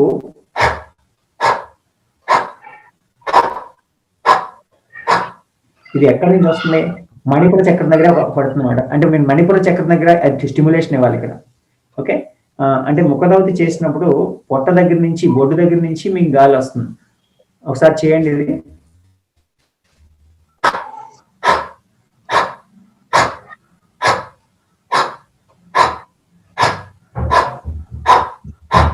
నోరంతా పూర్తిగా తెరవాలి. ఈ విధంగా కిందకు చూస్తూ చేయాలన్నమాట. సో ఇది ఇలా చేయడం వల్ల మీకు ఇక్కడ స్టిమ్యులేషన్ ఇక్కడ ఏర్పడుతుంది అనమాట. ఓకే, సో అందుకని ఫస్ట్ ముఖధౌతితో స్టార్ట్ చేస్తారు అనమాట. ముఖధౌతి ఎప్పుడైనా చేయొచ్చా? టైర్డ్ అయిపోయినప్పుడే చేయాలా సార్? నార్మల్ గా ఉన్నప్పుడు చేయొచ్చు? ఎంటీ స్టమక్ తోటే, అది జనరల్ గా ఎంటీ స్టమక్ తోటే. టైర్డ్ అయిపోయినప్పుడు కూడా మనం మామూలుగా ముఖధౌతి చేస్తాం. టైర్డ్ అయినప్పుడు అంటే ఫర్ ఎగ్జాంపుల్ మీరు బాగా రన్నింగ్ చేశారు, మనం రన్నింగ్ చేసిన తర్వాత ఏం చేస్తాం అనుకుంటాం. అంటే ఒకేసారి గాలిని అంటే శ్వాసని ముక్కుతోటి తీసుకొని నోటితో వదలడం చేస్తూ ఉంటాం, చేస్తూ ఉంటాం. మామూలుగా జాగిన తర్వాత చేస్తాం కదా, మామూలుగా కూడా చేయొచ్చు అని ఏమి ఎక్సర్సైజ్ చేయకుండా నార్మల్ పొజిషన్ లో ఉండి అంటే ఎక్కువ ఎక్సర్సైజ్ చేయొచ్చు, మామూలుగా కూడా చేయొచ్చు. పని మీకు బాగా బెనిఫిట్ ఎప్పుడవుతుందంటే ఎప్పుడైతే మీకు దీంతో చేస్తారో అంటే టైర్డ్నెస్ తో చేస్తారో ఎక్కువ బెనిఫిట్ ఉంటుంది. అంటే టాక్సిక్ గ్యాసెస్ అన్ని బయటికి పోవడానికి ఎక్కువ ఆస్కారం ఉంటుంది. ఓకే, అదొకటి. టాక్సిక్ గ్యాసెస్ ఒకటి బయటకు పోవడమే కాదు, ఇంకోటి స్టిమ్యులేషన్, ఇక్కడ మణిపుర చక్రం దగ్గర స్టిమ్యులేషన్ అవడం ఇంకోటి ఇంపార్టెంట్ థింగ్ అనమాట. ఓకే, తర్వాత అగ్నిశార. అగ్నిశార ఎలా చేస్తారు? ఇలా పెట్టండి. ఓకే, దీన్ని కొంచెం స్ట్రైట్ గా చేసుకోవాలి. నడుము కొంచెం ఇలాంటి వరకు స్ట్రైట్ గా ఉంచుకోండి. పూర్తిగా శ్వాసను బయటకు వదిలేదు. పొట్టం లోపల లాక్కోవాలి బాగా. ఇది ఉద్యాన బంధం, ఇది కూడా మణిపుర చక్రం దగ్గర పనిచేస్తుంది అనమాట. ఉద్యాన బంధం అని మళ్ళీ ఒకసారి 10 సార్లు ఫ్లాపింగ్ చేస్తారు, స్టమక్ ఫ్లాపింగ్. ఇది చాలా బాగా ఉపయోగపడుతుంది అగ్నిశార క్రియ. ఓకే, ముఖధౌతి అగ్నిశార రెండు తప్పకుండా చేయండి దీనిలో. ఓకే, ముఖధౌతికి అగ్నిశార క్రియ, ఈ రెండు క్రియలు చాలా బాగా ఉపయోగపడతాయి. అలాగే మీకు ఆల్రెడీ మిగిలిన ఆసనాలు తెలుసు. ఇది ముఖ్యంగా శంఖ ప్రక్షాళన గురించి మాట్లాడడం. తిరియక్ తాడాసన గురించి చేస్తాం. ఫర్ ఎగ్జాంపుల్ తిరియక్ తాడాసన చేసినప్పుడు స్ట్రైట్ గా తాడాసనం నిలబడి శ్వాస తీసుకుని పైకి వెళ్ళి ఎక్సేల్. ఇది మామూలుగా తాడాసన స్ట్రక్చర్. వాయిస్ బ్రేక్ అయిపోయింది. Side stretch. Exhale, inhale, exhale, inhale, exhale, inhale, exhale, inhale, exhale. ఇలా మీరు ఆ రాజుని మ్యూట్ లో పెట్టుకోవాలి. ఓకే, ఇలా ఇన్హలేషన్ ఎక్సలేషన్ చేస్తూ బాగా ఇన్హేల్ చేయాలి, ఎక్సలేల్ చేయాలి. ఒక్కసారికే మీకు చాలా స్టిమ్యులేషన్ ఏర్పడుతుంది. అలాగే ఇది కూడా, ఇవన్నీ కూడా ఈ శంఖ ప్రక్షాళనాసనాలు 4 కూడా ఈ పొట్ట మీద పనిచేస్తాయి. మనం ఓన్లీ ట్విస్ట్ చేస్తా ఉంటున్నాం, కానీ పొట్ట మీద పనిచేసాయి అనమాట. ఇంటెస్టైన్స్ మీద పనిచేస్తాయి. అందుకే ఇంటెస్టైన్షియల్ ప్రాబ్లమ్స్ ఏవైనప్పుడు కూడా మనం ఇవి చేయడం ఉంటుంది. ఇంకా ఉదరాకర్షణాసనం. ఉదరాకర్షణాసనం ఎలా చేస్తాం? జనరల్ గా ఉదరాకర్షణాసనం అంటే ఏం చేస్తాము? ఇలా పెట్టుకొని ఇలా చేస్తాం, రైట్?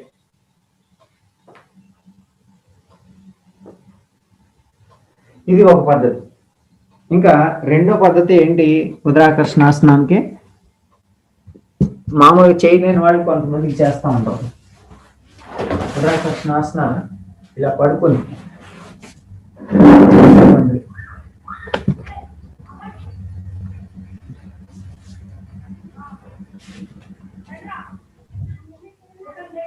తల ఇటువైపు, కాళ్ళు అటువైపు.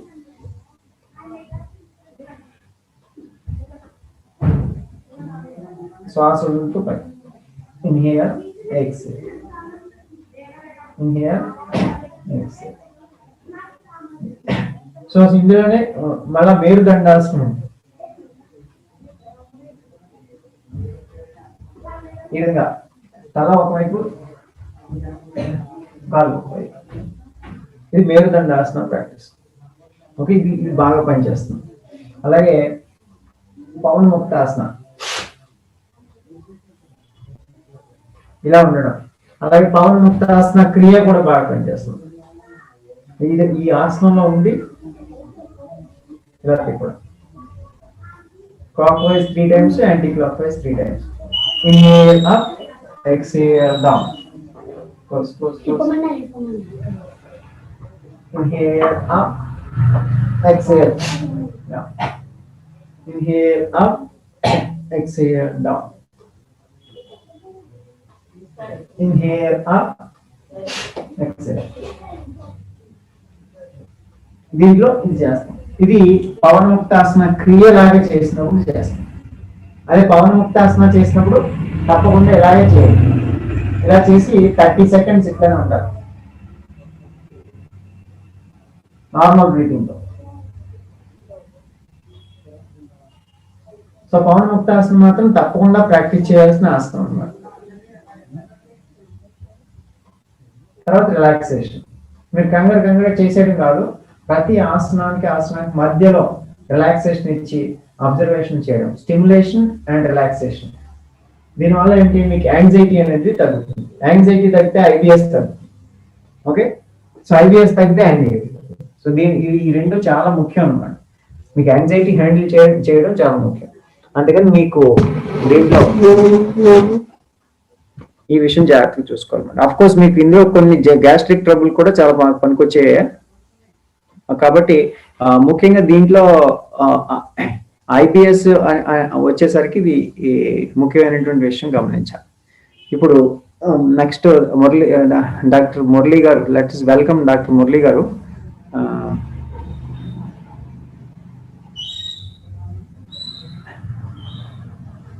నమస్తే డాక్టర్ మురళి గారు.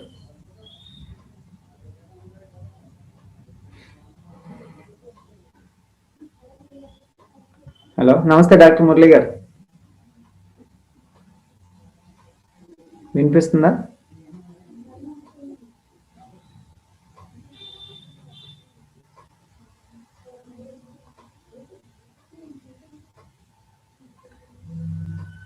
మురళి గారు, మీ వాయిస్ వినపట్లే.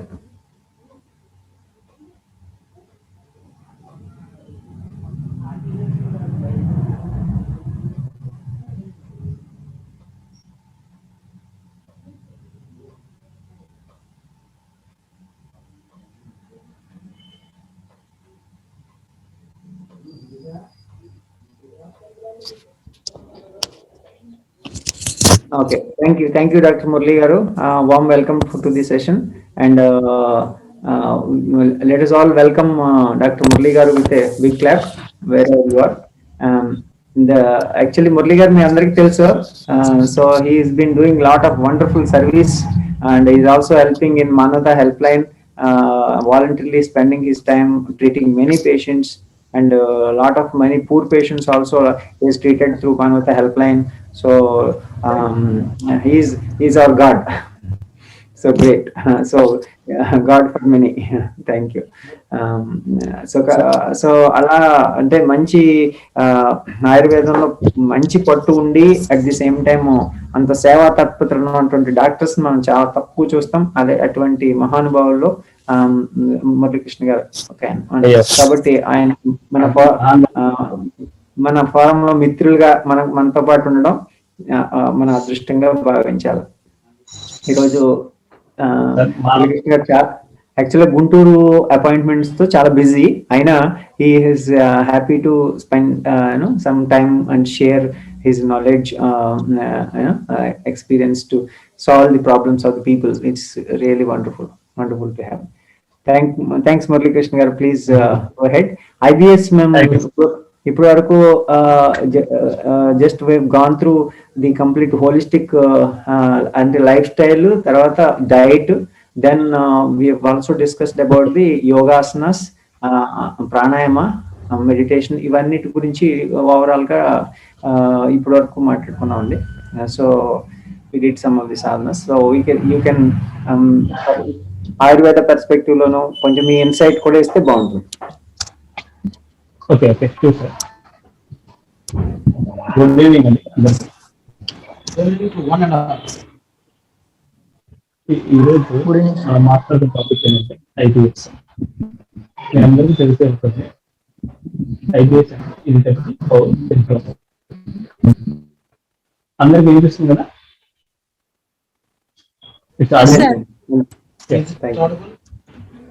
IBS అంటే ఇరిటబుల్ బౌల్ సిండ్రోమ్.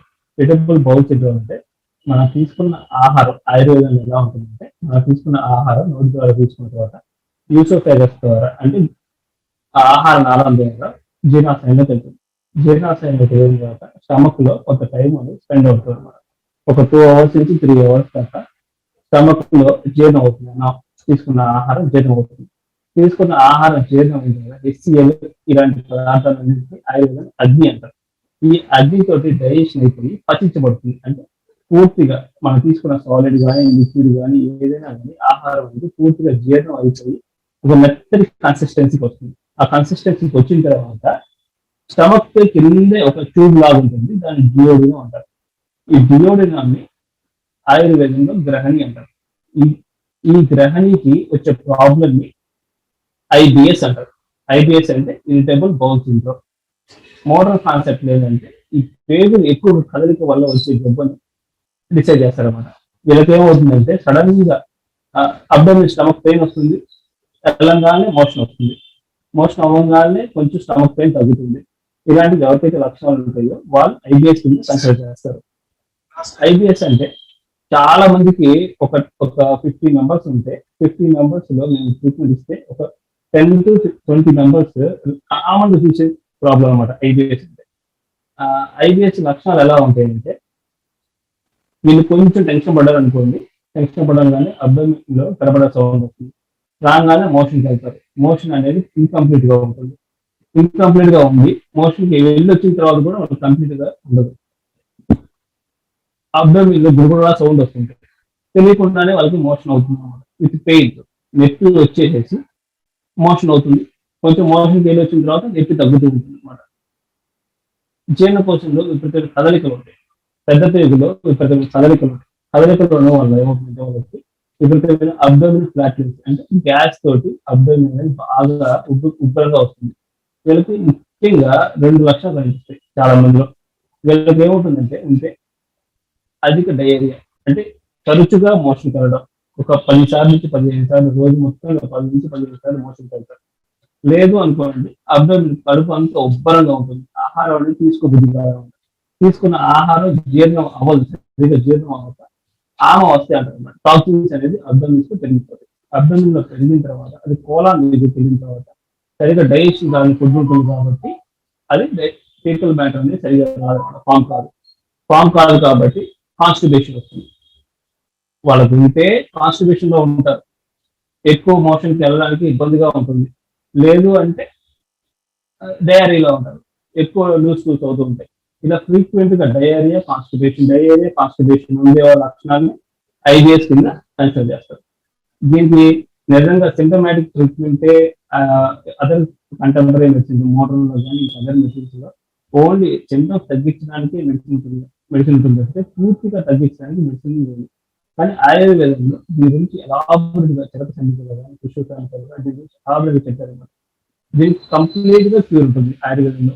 దీనికి మెయిన్ ట్రీట్మెంట్ ఏంటంటే ఆ గ్రహాన్ని ఏదైతే మనం అనుకుంటామో డియోడినం అనుకుంటామో ఆ డియోడినంకి డైజెషన్ ప్రాపర్ గా అవ్వడానికి ఫస్ట్ లైన్ ఆఫ్ ట్రీట్మెంట్ ఇవ్వాలి. వాళ్ళ మానసిక అవస్థకి ట్రీట్మెంట్ ఇస్తాం ఫస్ట్. ఎందుకంటే మైండ్ అనేది కంట్రోల్ చేస్తుంది బాడీ మొత్తాన్ని. ఈ పేగుల్లో కదలికలు వీళ్ళు కొంచెం టెన్షన్ పడగానే అబ్డోమిన్ మీద క్రాంప్స్ వచ్చేస్తే, అంటే గలగల సౌండ్ వచ్చేస్తే అబ్డోమిన్ మీద సడన్ గా బాత్రూమ్కి వెళ్ళిపోతారు అనమాట. ఇంట్లో చాలా మంది చూస్తుంటారు, చిన్న టెన్షన్ రాగానే ఫస్ట్ వెళ్ళేది బాత్రూమ్కి వెళ్ళిపోతారు. లేదు అంటే వెళ్ళి అబ్డోమిన్ ఫ్లాట్ అంటే కడుపు ఉబ్బరంగా వచ్చేస్తుంది, కడుపు పెద్దగా వచ్చేస్తుంది. ఆహారం అనేది సరిగా డైజెషన్ అవ్వదు కాబట్టి, జీర్ణం సరిగా అవ్వదు కాబట్టి ఆకలి తక్కువగా ఉంటుంది వీళ్ళకి.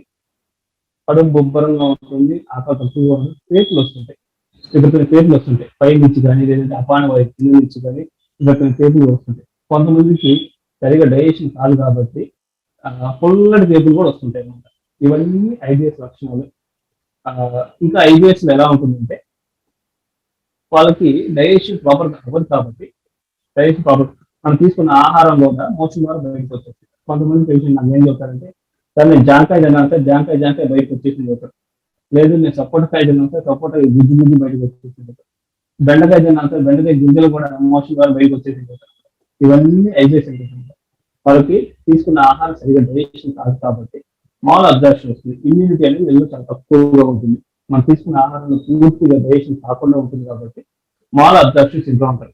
వీళ్ళు బాగా నీరసంగా ఉంటారు, ఏ పని చేయాలన్నా కూడా మందంగా ఉంటారు, ఏ పని చేయాలన్నా కూడా ఇబ్బందిగా ఉంటుంది. ఇవన్నీ ఐబిఎస్ సింటమ్స్ అనమాట.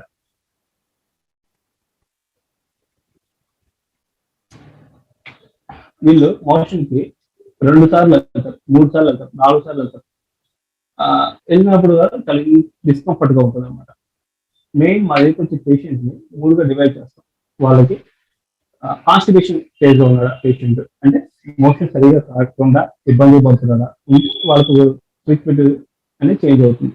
లేదు అబ్డోమినల్ ఫ్లాట్యులెన్సీ, కొంతమంది పేషెంట్ కి అబ్డోమినల్ కడుపు అనేది ఉబ్బరంగా ఉంటుంది, వాళ్ళకి ట్రీట్మెంట్ డిఫరెంట్ గా ఉంటుంది.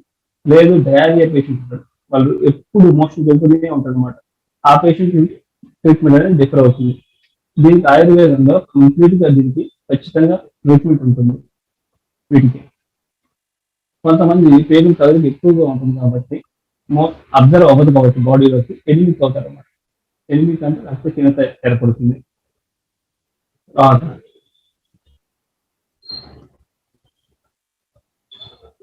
మీ అందరూ తెలిసింది మానసికానికి ఐబిఎస్ కి చాలా సంబంధం ఉంటుంది. మనం మానసిక టెన్షన్ తగ్గించుకుంటే ఐబిఎస్ తగ్గుతుంది. మరి దీనికి ఎలా ట్రీట్మెంట్ తీసుకోవాలి అంటే, ఆహారంలో పీచు పదార్థాలు ఎక్కువగా ఉండేది తీసుకోవాలి. పీచులో కూడా సాల్యుబుల్, నాన్ సాల్యుబుల్ ఉంటుంది. ఎక్కువ సాల్యుబుల్ ఉండే పీచు పదార్థాలు, ఎక్కువ ఫైబర్ డైట్ తీసుకోవాలన్నమాట. ఎక్కువ ఫైబర్ తీసుకుంటే ఏమవుతుందంటే కాన్స్టిపేషన్. వాయిస్ కొంచెం చిన్నగా వినిపిస్తుంది, కొంచెం అంత ఎక్కువ క్లారిటీగా వినిపించట్లేదు.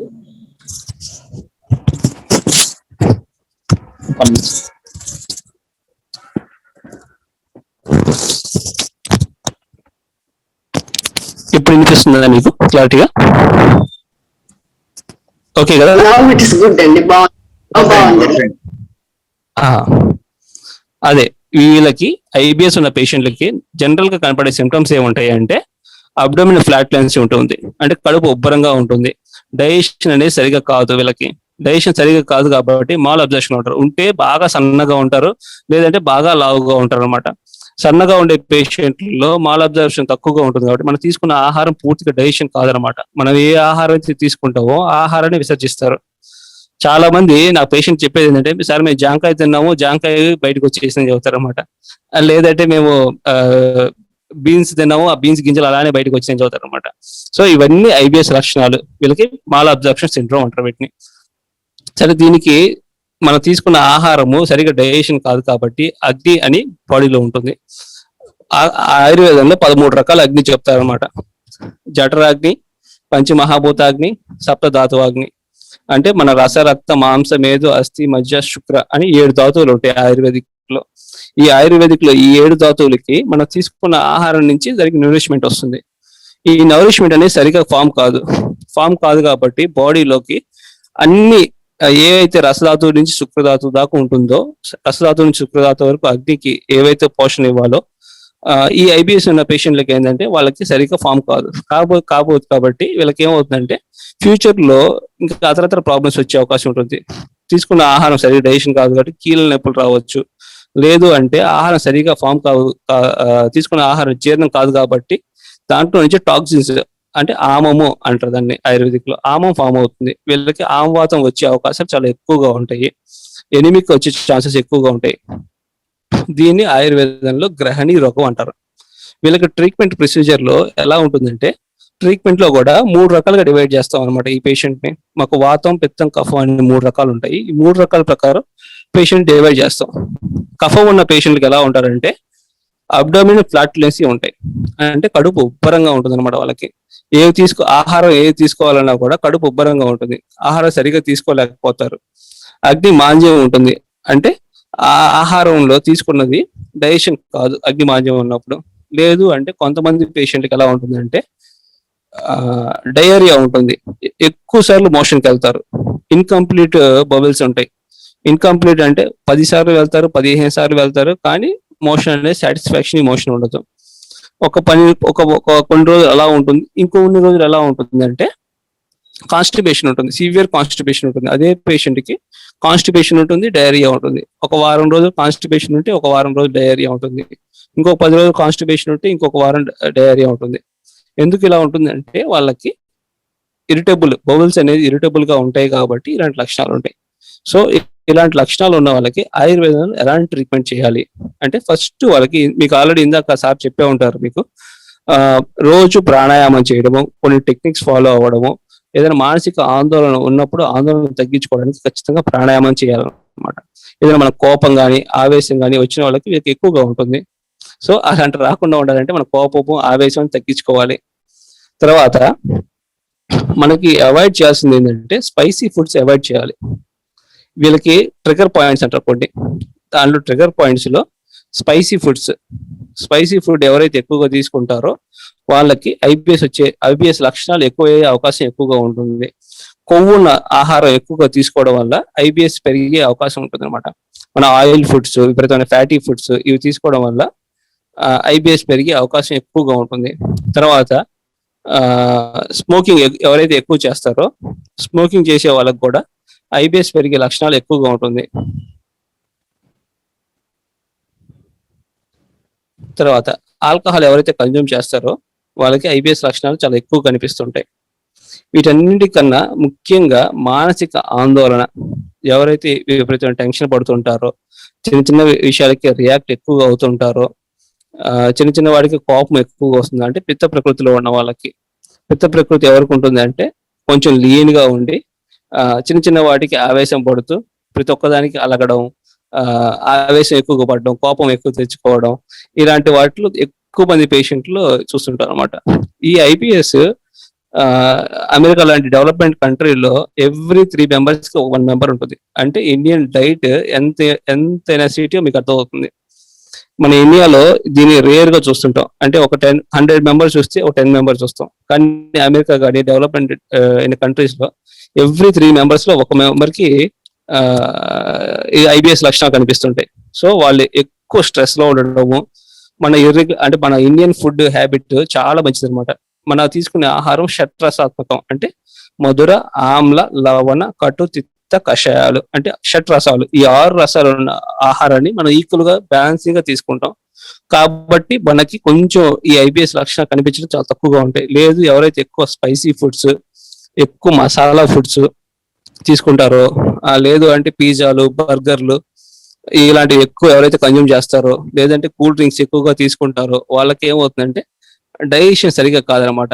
ఆమం అనేది ఫామ్ అవుతుంది బాడీలో. ఈ ఆమం ఫామ్ అవ్వడం వల్ల ఏమవుతుందంటే ఇది కన్వర్ట్ అయ్యి అక్కడ ఉన్నటువంటి గ్రహణి, అంటే జియోడినం, పెద్ద పేగుకి పైన ఉండే భాగాన్ని ఇది చేస్తుంది, డిస్ట్రాయ్ చేస్తుంది.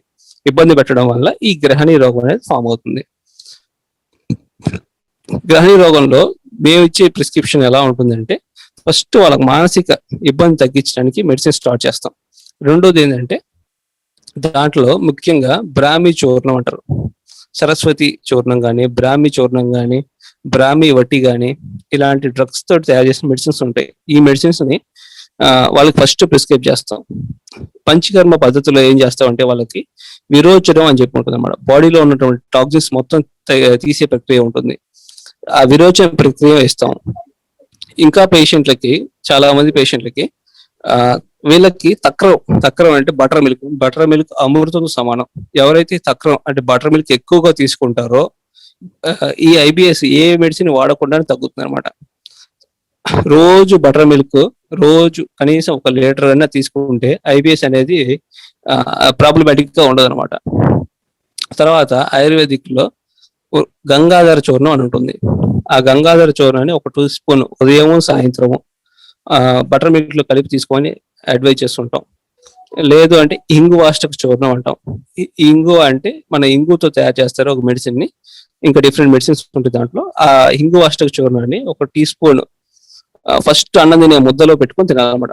మన ఫస్ట్ అన్నం తినే ముద్దలో, వేడి ముద్దల్లో ఇంగువాష్టక చూర్ణం ఒక స్పూన్ వేసుకొని తినాలన్నమాట. తింటే ఏమవుతుందంటే ఆ కడుపు ఉబ్బరం ఎవరికైతే ఉంటుందో ఆ ఉబ్బరం అనేది తగ్గుతుంది. తర్వాత ఆయుర్వేదంలో అగ్నితుండి వటి అని ఉంటుంది. అగ్నితుండి వటి అంటే మన ప్రాపర్ డైజెషన్ వీళ్ళకి డైజెషన్ సరిగా కాకుండా, మాల్ అబ్జార్ప్షన్ సరిగా డైజెషన్ కాక, మనం తీసుకున్న ఆహారం సరిగా డైజెషన్ కాదు కాబట్టి ఎనిమిక్ అవుతారు అనమాట. తీసుకున్నది మొత్తం మోషన్ ద్వారా బయటికి వెళ్ళిపోతుంది. మనం ఏవైతే క్యాలరీస్, ప్రోటీన్స్ ఏవైతే తీసుకుంటామో అవంతా మోషన్ ద్వారా బయటికి వెళ్ళిపోతూ ఉంటుంది. కాబట్టి వీళ్ళు ఎనిమిక్ గా ఉంటారు. అలా కాకుండా ఉండడానికి ఆయుర్వేదిక్ లో అగ్నితుండి వటి అన్నమాట టాబ్లెట్. ఆ టాబ్లెట్ ఉదయం ఒకటి, సాయంత్రం ఒకటి తీసుకున్నట్టయితే ఏమవుతుందంటే మనం తీసుకున్న ఆహారం ప్రాపర్ గా డైజెషన్ అవుతుంది. తర్వాత తక్రారిష్ట అంటారు అనమాట. తక్రారిష్ట అంటే బటర్ మిల్క్ తోటి తయారు చేసే ఒక మెడిసిన్. ఈ మెడిసిన్ ని ఒక 10 ml morning night after food తీసుకుంటే ఏమవుతుందంటే ఈ ఐబిఎస్ లక్షణాలు అనేవి చాలా తగ్గుతుంటాయి. వీళ్ళకి ఎంత మానసికంగా ప్రశాంతంగా ఉంటారో అంత డిసీజ్ గా ఫ్రీగా ఉంటారు. ఎప్పుడైతే మానసిక ఆందోళన పెరుగుతుందో అబ్డోమినల్ మూవ్మెంట్స్ అనేవి పెరిగిపోతాయి అనమాట. స్టమక్ లో ఇంటెస్టైన్స్ అనేవి ఇర్రెగ్యులర్ మూవ్మెంట్స్ వస్తాయి. ఎవరికైతే ఇర్రెగ్యులర్ మూవ్మెంట్స్ ఎక్కువగా వస్తాయో పెరిస్టాల్టిక్ మూవ్మెంట్స్ పెరుగుతాయి.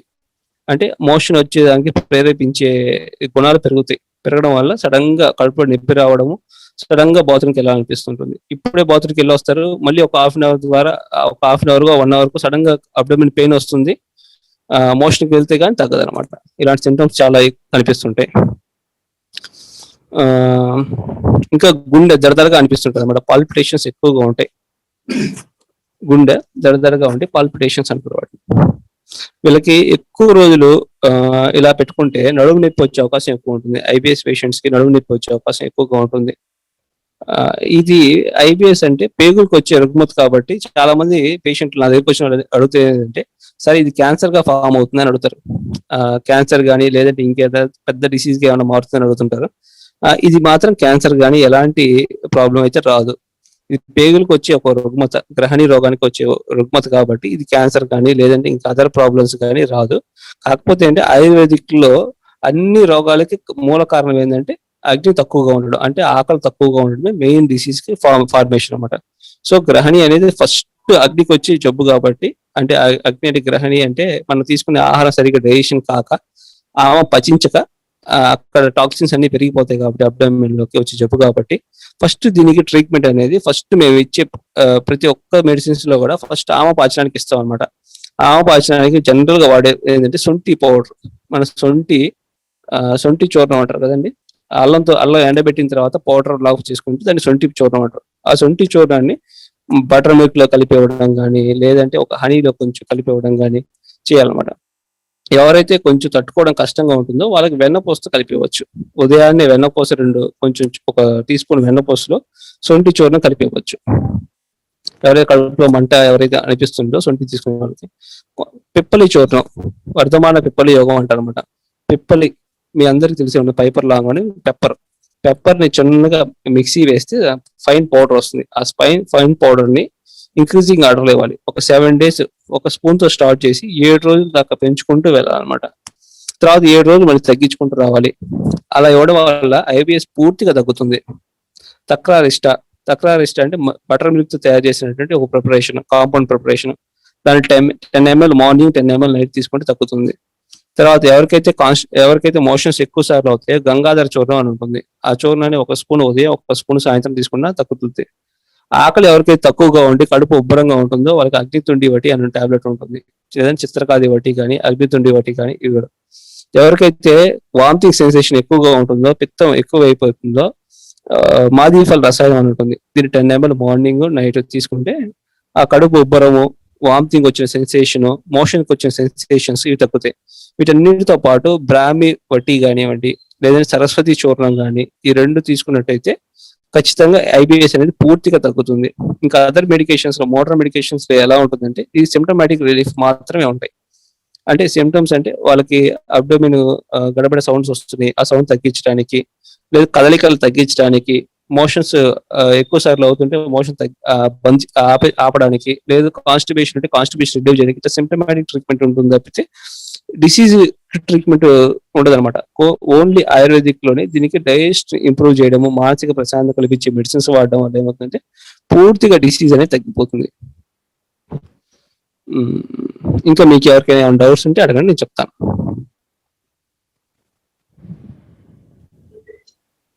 సార్ అంటే ఇప్పుడు ఐబిఎస్ దాంట్లో మీరు చెప్పినట్టు కాన్స్టిపేషన్ అంటే అది వచ్చేసి కోలన్ దగ్గర, యానస్ దగ్గర వచ్చేసి హార్డ్ గా ఉండి బయటికి రాకుండా ఉండే ప్రాబ్లం కూడా ఒక సిమ్టమ్ అంటారు. కాదు, అది కాన్స్టిపేషన్. కాన్స్టిపేషన్ చాలా రీజన్స్ ఉంటాయి అనమాట. కాన్స్టిపేషన్ కి డయాబెటిక్ ఉన్నా కూడా కాన్స్టిపేషన్ అవుతుంది, మన ఫైబర్ ఫుడ్ ఎక్కువ తీసుకోకపోయినా కూడా కాన్స్టిపేషన్ వస్తుంది, ఏజ్ ఫ్యాక్టర్ ఎక్కువైనా కూడా కాన్స్టిపేషన్ వస్తుంది, మనం తీసుకున్న ఆహారం సరిగ్గా డైజెషన్ కాకపోయినా కాన్స్టిపేషన్ వస్తుంది. ఐబిఎస్ లో మెయిన్ గా ఉండే సిమ్టమ్ ఏంటంటే వాళ్ళ సడన్ గా స్టమక్ పెయిన్ వస్తుంది, బాత్రూమ్కి వెళ్ళాల్సి వస్తుంది అనమాట. వాళ్ళు ఒక 1 hour ముందే మోషన్కి వెళ్ళొచ్చి ఉంటారు, బౌల్ పాస్ చేస్తుంటారు. వాళ్ళు ఏదైనా సడన్ గా ఏదైనా విన్నా, లేదంటే సడన్ గా ఏదైనా ఫుడ్ తీసుకున్నా, ఏదైనా ట్రిగర్ పాయింట్ ఏది చేసినా కూడా సడన్ గా అబ్డోమిన్ పెయిన్ వచ్చేస్తుంది, మోషన్కి వెళ్ళాల్సి వస్తుంది. అది వేరు, ఇది కాన్స్టిపేషన్ అనేది డిఫరెంట్. కాన్స్టిపేషన్ ఫస్ట్ మనకి ఎందుకు వస్తుంది? మన ఫైబర్ ఫుడ్ తీసుకోవడం వల్ల వస్తుందా, లేదంటే ఎక్కువ కార్బోహైడ్రేట్ ఫుడ్ తీసుకుంటున్నామా, లేదంటే ఎక్కువ ప్రోటీన్ ఫుడ్ తీసుకుంటున్నామా, లేదంటే మనం తీసుకునే ఆహారంలో సరిగ్గా డైజెషన్ కావటం లేదా, లేదంటే అదర్ ఫ్యాక్టర్స్. డయాబెటిక్ ఉన్న వాళ్ళు ఏమవుతుందంటే మోషన్ ద్వారా దగ్గర గట్టి పడుతుంది అనమాట. ఆ గట్టిగా ఉంటే ఆ స్ప్రింటర్ అనేది గట్టిగా అయిపోయి మోషన్ రావడానికి హార్డ్ అవుతుంది. లేదు మనం తీసుకునే ఫుడ్ సరిగ్గా తీసుకోకపోతే ఏమవుతుందంటే ఆ బల్కీ నేచర్ రాదు. ఆ బల్కీ నేచర్ రాకపోతే వల్ల కూడా మోషన్ సరిగ్గా కాదనమాట. ఆ బల్క్ అనేది క్రియేట్ అవ్వాలి, హార్డ్ గా వస్తుంది. కాబట్టి ఆయుర్వేదిక్ లో పంచసకార చూర్ణం అని ఉంటుంది. పంచసకార చూర్ణని నైట్ పడుకునేటప్పుడు ఒక హాట్ వాటర్ లో 1 స్పూన్ కలుపుకొని తాగితే మోషన్ అనేది ఫ్రీగా అవుతుంది. కానీ ఫస్ట్ మనం రూల్ అవుట్ చేయాల్సింది, ఎందుకంటే మీకు ఎందుకు కాన్స్టిపేషన్ వస్తుంది అనేది రూల్ అవుట్ చేసుకోవాలి. చేసుకుంటే అది ఈజీ అవుతుంది అన్నమాట ట్రీట్మెంట్. ఓకే.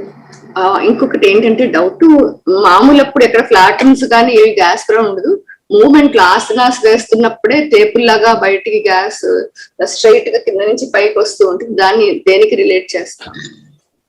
దాన్ని ఆయుర్వేదిక్ లో ఈ ఆసనాలు వేస్తున్నప్పుడు బాడీలో ఉన్నటువంటి అపాన వాయువులు కానీ, లేదంటే ఎక్సెస్ గ్యాస్ ఫామ్ అయింది బయటికి వెళ్ళిపోవడం అనేది ఒక పద్ధతి. అది యోగా టెక్నిక్ ద్వారా బయటికి పంపిస్తున్నారు. ఇక్కడ ఏంటంటే మెడిసిన్ ద్వారా మనం బయటికి పంపిస్తున్నాం అనమాట. అది చాలా మంచి విషయం. పవనముక్తాసనం కానీ, యోగా చేసేటప్పుడు కూడా ఎప్పుడు చేయాలంటే మనం కనీసం ఒక 6 hours ఎంప్టీ స్టమక్ లో ఉండి చేయాలి. మనం ఫుడ్ తీసుకోగానే చేయడం వల్ల కూడా ఇలాంటి తేపులు రావడము, అరగని ఆహారం శరీరంలో ఉండడం వల్ల తేపులు వస్తాయి అనమాట. అరిగే ఆహారం పూర్తిగా మన బాడీకి ఎలా అరుగుతుందో, ఆహారం ఎంత టైం తీసుకుంటే డైజెషన్ అవుతుందో చూసుకొని తీసుకుంటే ఇలాంటి తేపులు కానీ, ఇలాంటి గ్యాస్ ఫార్మేషన్ కానీ కాకుండా ఉంటుంది. రోజు పవనముక్తాసనం ప్రాక్టీస్ చేయడం వల్ల అవుతుందంటే ఫస్ట్ 10 days 15 days మీకు ఈ పవనముక్తాసనం కూడా స్పెషల్ గా డిజైన్ చేసింది దీనికోసమే అనమాట. అపానాలు ఏవైతే పవనముక్తాసనం. హాట్ వాటర్ కన్జ్యూమ్ ఎక్కువ చేయండి, కొంచెం శొంఠి చూర్ణం ఎక్కువ తీసుకుంటే ఏమవుతుందంటే డైజెషన్ అది ప్రాపర్ గా డైజెషన్ అయిపోయి ఎప్పుడు రాకుండా ఉంటాయి. 1/2 teaspoon పంచసకారి చూర్ణమా సార్? పంచసకార చూర్ణం.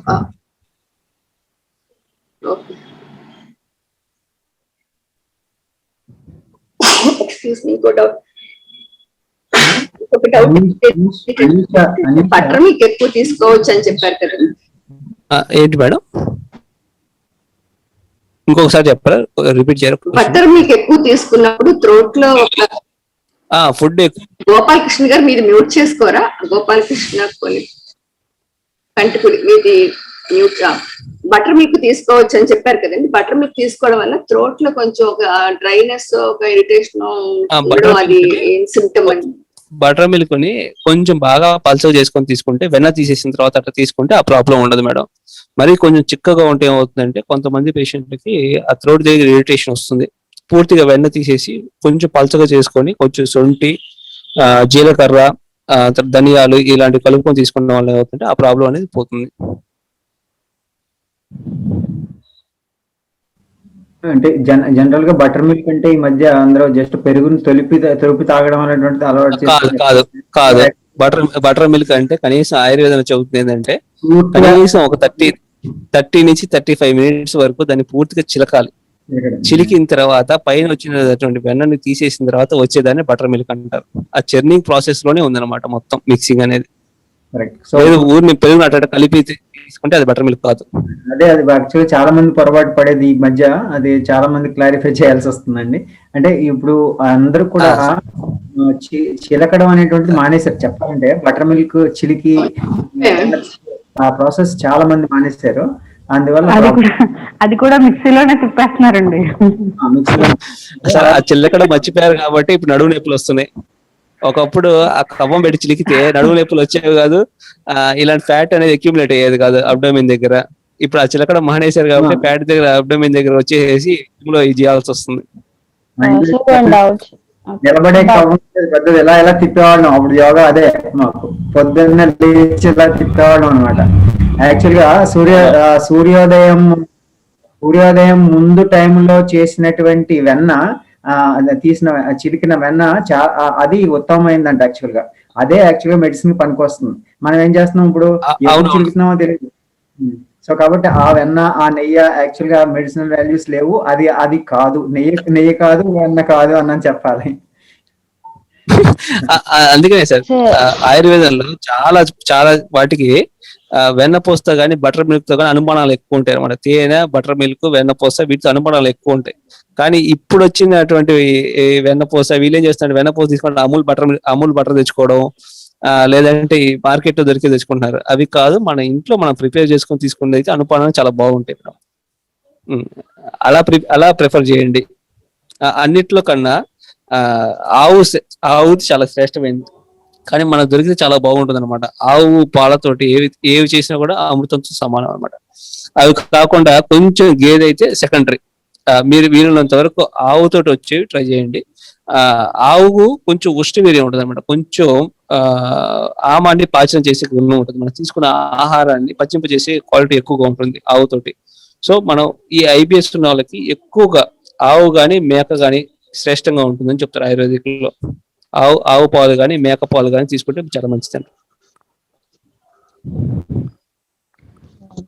డౌట్, బటర్ మిల్క్ తీసుకునే ఐడియల్ టైం అంటే ఎప్పుడు, ఏ టైంలో తీసుకోవాలి బటర్ మిల్క్?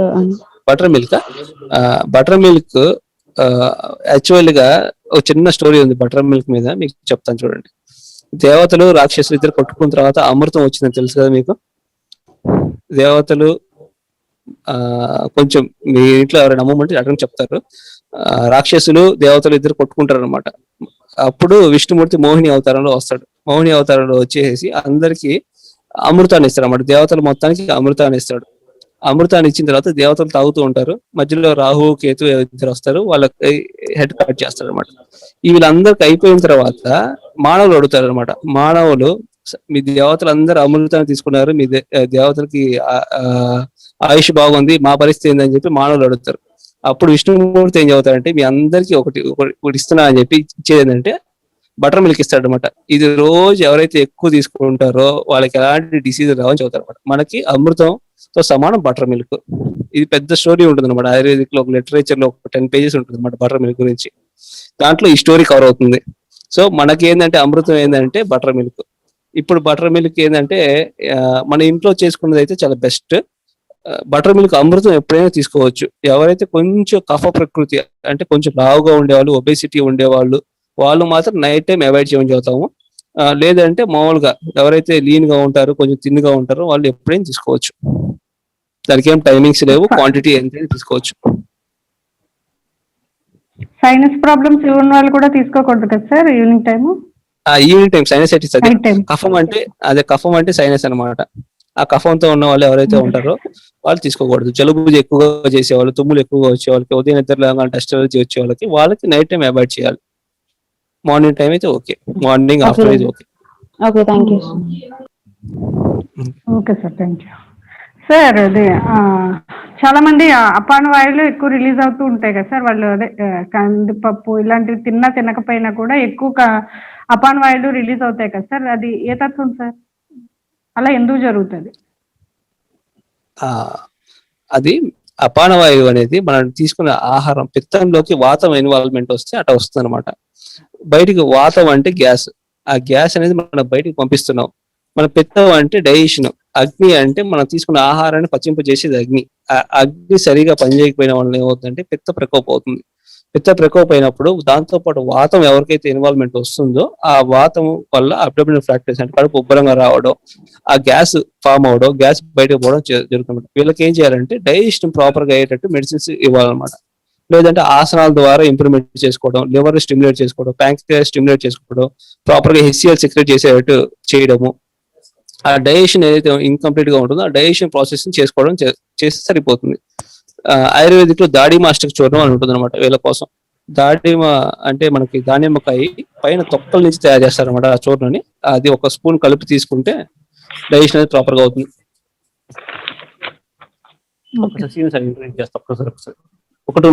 ఒకసారి పేరు చెప్పండి సార్. దాడిమాస్టిక్ చూర్ణం. దాడిమ అంటే దాడిమకాయ, అష్ట అంటే 8 డ్రగ్స్ కలిపినటువంటి ఒక చూర్ణం అనమాట. దాడిమాస్టిక చూర్ణం. సార్ ఇంకొక డౌట్ సార్, చాలా మంది కొంచెం లేజీగా బద్ధకంగా ఉండడం, ఏ పని మీద శ్రద్ధ లేకపోవడం అని మీరు ఆల్రెడీ ఇందాక చెప్పారు. వాళ్ళు ఏం చేయాలి సార్? అంటే ఏదైనా వర్క్ ఏదైనా వర్క్ ఉంది అంటే దాని మీద యాక్టివ్ గా పనిచేసేసి అంతవరకు చేస్తారు. మిగిలిన ఏదన్నా పని ఉంది అనుకుంటే, అదే వాళ్ళ సొంత పని ఏదన్నా ఉంది అనుకుంటే దానికి కొంచెం బద్ధకిస్తారు కదండి. అది ఈ ఐబిఎస్ లక్షణం కాదు మేడం. ఐబిఎస్ ఎక్కువగా మోషన్స్ ఎక్కువ అయిపోయి వీక్ అయిపోయిన వాళ్ళ పేషెంట్లకి అలాంటి సిమ్టమ్ ఉంటుంది అనమాట. ఎవరైతే లేజీగా ఉండడం, పని చేయకపోవడం. కొంతమంది పేషెంట్ ఎనిమిక్ ఉంటారు, రక్తహీనత ఉంటుంది. ఆ పేషెంట్ కి ఏంటంటే కొంచెం పని చేయాలంటే బద్ధకంగా ఉంటుంది, చేయబుద్ధి కాదనమాట. ఫస్ట్ రక్తహీనత ఉందో లేదో చేయాలి. లేదు మనం ఏ పని చేయాలన్నా కూడా వర్క్ మీద ఇంట్రెస్ట్ ఉండాలి. ఈ రోజు నేను క్లాస్ చెప్పాలన్నా నాకు ఇంట్రెస్ట్ ఉండాలి. లేదు మీరు ఏదైనా వర్క్ చేయాలన్నా ఇంట్రెస్ట్ ఉండాలి. ఆ ఇంట్రెస్ట్ అనేది లేకపోతే పిల్లలు ఆ రోజు క్లాస్ వినాలన్నా ఇంట్రెస్ట్ ఉండాలి, మీరు చెప్పిన పిల్లలు చేయాలన్నా ఇంట్రెస్ట్ ఉండాలి. సో ఇంట్రెస్ట్ అనేది ఫస్ట్ మనం క్రియేట్ చేయించాలి. ఏ పని చేయించాలన్నా కూడా ఆ ఇంట్రెస్ట్ అనేది మనం క్రియేట్ చేయించగలిగితే అన్ని పనులు కరెక్ట్ గా అవుతాయి. ఆ ఇంట్రెస్ట్ క్రియేట్ చేయించడానికి కొన్ని ఉపాయాలు ఉంటాయి. కొంతమంది ప్రేమగా చెప్పాల్సి వస్తుంది, అమ్మ బుజ్జి చేరా అని చెప్పాల్సి వస్తుంది. కొంతమంది కోపంగా చెప్పాల్సి వస్తుంది. దీనికోసం అనమాట సామవేద దహన దండోపాయాలు అని చెప్పారు. మనకి ఎలాంటి అవసరం అవుతుందో అలాంటి ఉపయోగించాల్సి వస్తుంది. రెగ్యులర్ గా పేషెంట్ వాడలేదు అనుకోండి. ఎనిమికి దానికి ఏమైనా చెప్తారా సార్ రెమెడీ? ఎనిమికి వల్ల టైర్డ్ గా ఎనిమిక్ గా ఉన్న వాళ్ళు టైర్డ్ గా డల్ గా ఉంటే దానికి ఏ చూర్ణం ఏం తీసుకోవచ్చు? పునర్నవ మండూరం అని చెప్పేసి ఒక టాబ్లెట్ ఉంటుంది మేడం. పునర్నవ మండూరం.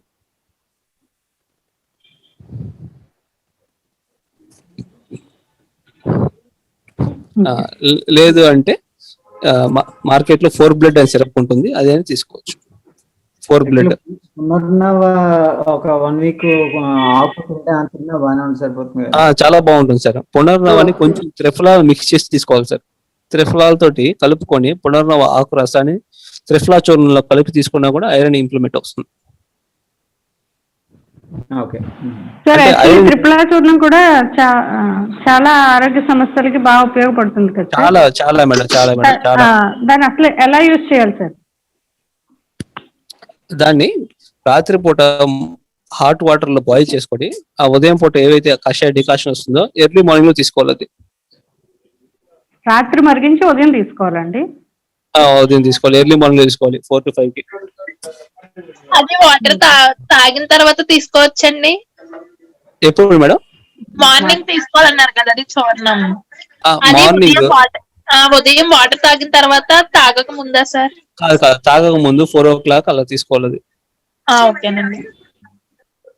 తీసుకుంటే ఏమవుతుందంటే 7-7:30 కల్లా ఈజీగా మోషన్ అవుతుంది.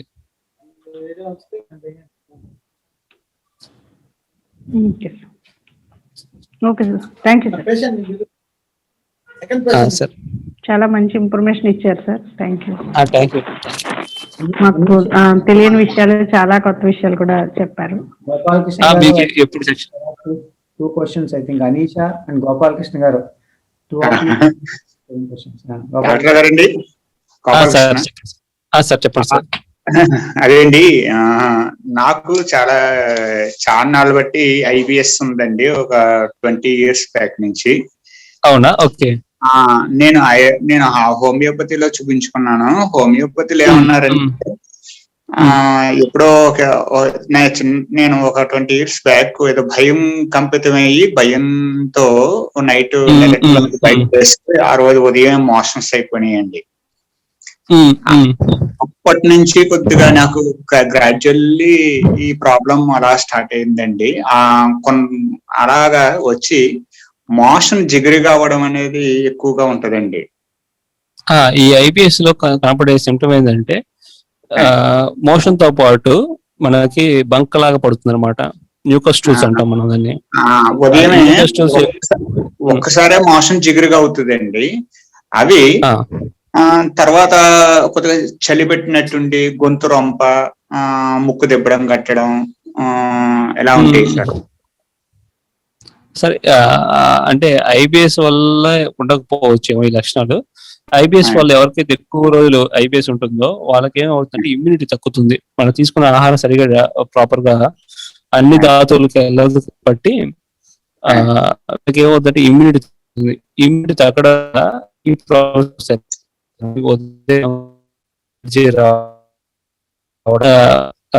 బెగదీసినట్టు ఉండడము, రైనైటిస్ ఉండడము, ముక్కు నుంచి నీళ్ళ కారడము, ఇలాంటి లక్షణాలు ఉంటాయి సార్ వీళ్ళకి. మీరు నాకు ఒకసారి పర్సనల్ చెప్పండి సార్, ఒకసారి నేను చెప్తాను దానికి ట్రీట్మెంట్ ఏం చేయాలో. Thank you sir. Thank you.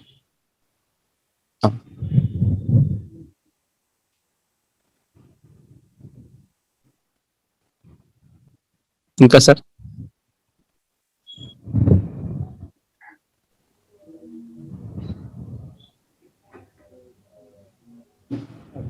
Any other questions?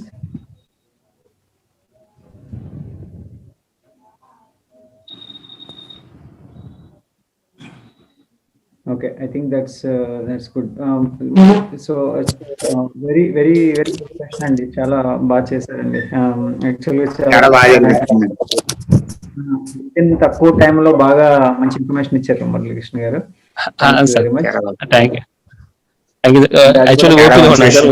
OP close చేసి ఇచ్చాను సార్ ఇప్పుడు సెక్షన్. సార్ మా డాక్టర్ గారు ఒక్కసారి మాట్లాడతారంట సార్. డాక్టర్ చైతన్య అని చెప్పి సైకియాట్రిస్ట్ సార్, తన మీతో ఒక్కసారి ఇంటర్వ్యూ అవుతారంట. తప్పకుండా సార్.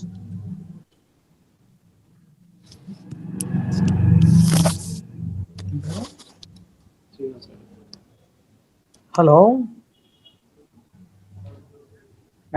నమస్తే. నమస్తే డాక్టర్ గారు. నమస్తే sir, I'm doctor Chaitanya, psychiatrist. Namaste and very glad to meet you. Thank you for joining us today. I'm very happy to see all of you under one roof. Tulasi madam, good evening. Gopala Krishna garu, good evening. Good evening. Good evening. Rani Avala, good evening sir. Good evening madam. Yes, this is a very good session under Zoom. Is there any doubts regarding our IBS? IBS మీద మీకు ఏమైనా doubts ఉన్నాయా? గోపాల కృష్ణ గారు ఎక్కువ అంటే మానసికంగా IBS వస్తుంది అనేది నా ప్రాబ్లం సార్. అంటే ప్రతి విషయంలోనే ఏ చిన్న విషయం ఉన్నా ఆందోళన ఎక్కువ వచ్చేస్తుంది. ఆందోళన వల్ల నాకు ఐబిఎస్ వస్తుంది. There is an intercorrelated relation between IBS and also in anxiety. Anxiety ki main ga మీరు ఫీలింగ్ ఆ యాంగ్జైటీ ఎందుకు ఫీల్ అవుతున్నారు అనేది మీరు ముందు గమనించాలి. Don't feel anxiety. You go through a meditation in morning session. You go through meditation in morning session. That is very good. And also you don't eat chili. Chili is main ingredient which cause IBS. Okay? Yes. Gopala Krishna garu, you are getting? Are you hearable, audible? Yes sir Okay. Yes, sir. Okay. Tulasi madam గారు మీకు ఏమైనా doubts ఉన్నాయా? తులసి గారు మీకు ఏమైనా doubts ఉన్నాయా? Sir ఇక్కడ ఉన్నారు పేషెంట్స్ 1 minute. ఎవరికైనా డౌట్స్ ఉంటే చెప్పండి డాక్టర్ గారితో.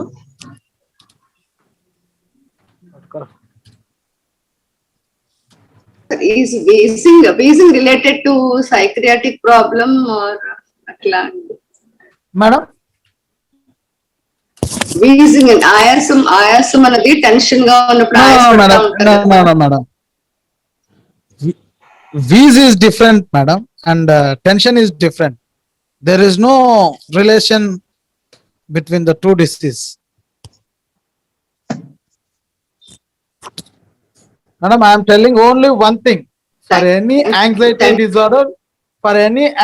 disorder, we should go through a deep breath. Pranayama is the best suggestion to all the people who are having anxiety disorder or any other disorders. Are you getting me, madam?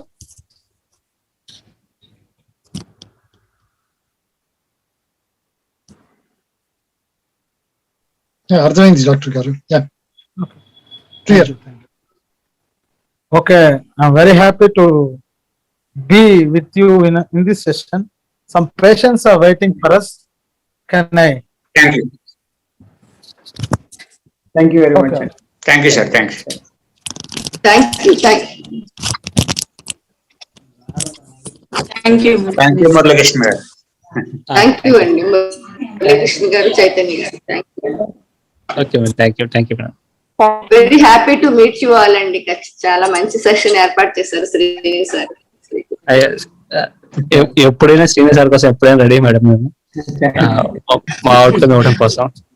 మేము మానవతలో ఒక part అయినందుకు చాలా హ్యాపీగా ఉందన్నమాట మాకు.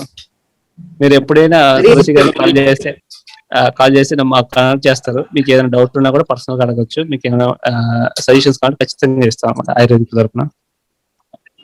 Thank you, sir. So kind of you. చేసిన అన్ని కూడా చాలా మంచి రిజల్ట్స్ వచ్చాయి. మురళీకృష్ణ గారు ట్రీట్ చేసిన అన్ని కూడా వరకు ఆల్మోస్ట్ లాస్ట్ ఫ్యూ మంత్స్ లో he has treated so many cases through the helpline. Every patient చాలా మంచి రిజల్ట్స్ రావడం జరిగింది. సో హీస్ రియల్లీ అంటే గాడ్ అని చెప్తున్నారు. అంటే అంత స్వచ్ఛందంగా ఎంత బిజీలో ఉన్నా సార్ రిసీవ్ చేసుకునేవారు సార్. కాలు ఎంత బిజీ ఉన్నా గానీ చాలా డీటెయిల్డ్ గా చెప్పారు సార్. మీరు చాలా బాగా అర్థమయ్యేలా చెప్పారండి. Thank you thank you sir. Clarity మాత్రం చాలా మంచిగా ఇచ్చారండి. అంతే అన్ని విషయాల్లో కూడా అంటే ఎస్పెషల్లీ ఆయుర్వేదాన్ని simplifying Ayurveda and also the health చాలా అంటే చాలా మంచి క్షుణ్ణంగా మామూలు వాళ్ళకి చాలా ఈజీ కాన్ఫిడెన్స్ కలుగుతుందండి. చాలా దానికోసం చాలా ట్రై చేశాను సార్. యాక్చువల్లీ నాకు మార్నింగ్ నుంచి టైం సరిపోలేదు అనమాట. జస్ట్ ఇంకా నాకు తెలిసింది చెప్పాను ఇంకంతే అనమాట. ఇంకా డీప్ గా వెళ్ళొచ్చు, వాత పిత్త కఫాల లెవెల్లోకి వెళ్ళొచ్చు. కానీ ఇంకా అవన్నీ ఇంకా అర్థం కావాలని చెప్పేసి ఇంకా చాలా సింపుల్ లాంగ్వేజ్ లో కామన్ గా మనం చూసే సిమ్టమ్స్, మేము చూసే పేషెంట్లకి ఎలా ఉంటుంది, ఎలా ట్రీట్మెంట్ ఇస్తాం అది మాత్రం డిస్కస్ చేశాను.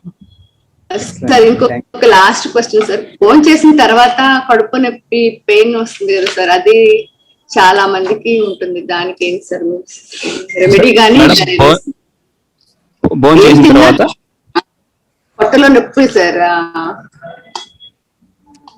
కడుపులో నొప్పిగా ఉంటుంది భోజనం చేసిన తర్వాత. అవును సార్, అవును సార్. ఎంత టైంకి వస్తుంది మేడం కడుపులో నొప్పి?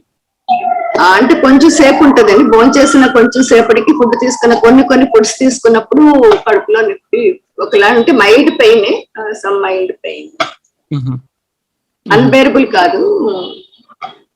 ఓకే మేడం, మీకు ఒక టెస్ట్ చెప్తాను. ఈ టెస్ట్ ఒక్కసారి చేయించండి. చెప్పండి సార్. రాసుకోండి, చెప్తాను ఒకసారి. Serum amylase, serum amylase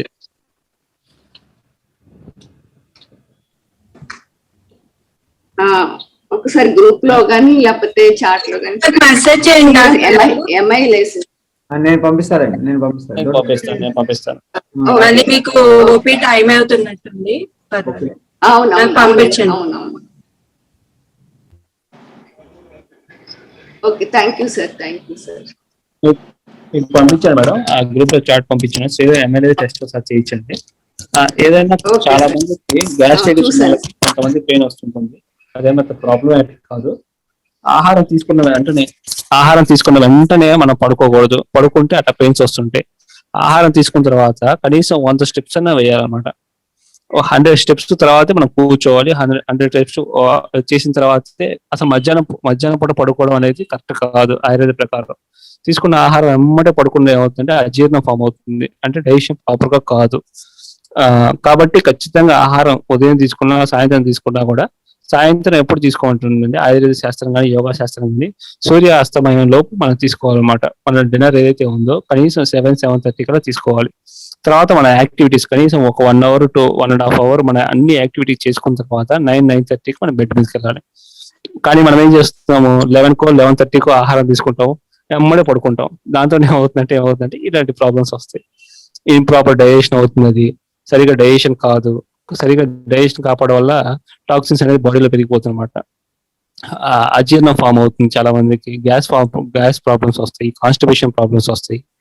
so మనం ఆహారం తీసుకున్న వెంటనే పడుకోకుండా కనీసం ఒక 100 స్టెప్పులు నడిచిన తర్వాతే బెడ్ మీద కానీ ఇంకెక్కడైనా కానీ 1.5 hours తర్వాత మాత్రమే ఆహారం తీసుకున్న తర్వాత పడుకోవాలి. సో మనం 8:30 కల్లా మనం డిన్నర్ కంప్లీట్ చేస్తే 9:30-10 కన్నా కనీసం మనం ట్రై చేస్తే పడుకోవడానికి ఎలాంటి ప్రాబ్లమ్స్ రావాలన్నమాట.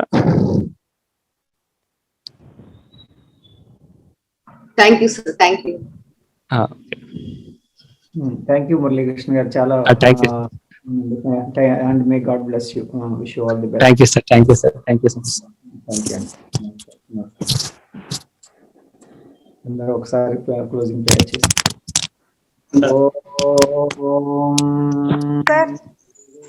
భవంతు సుఖినః సర్వే సంతు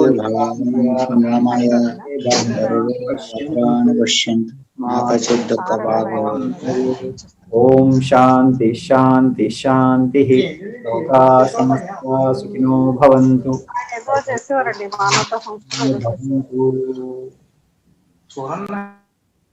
మనస్ఫూర్తిగా సకల జీవరాశులు ఆనందంగా సుఖంగా శాంతి సామరస్యాలతో జీవించాలని ప్రార్థించి సరెండర్ ఈశ్వర ప్రణిధానం చేసి 2 చేతులు కొంచెం ముందుకు ఉంచి శరీరాన్ని మనసుని బుద్ధిని పరమాత్మ అర్పించి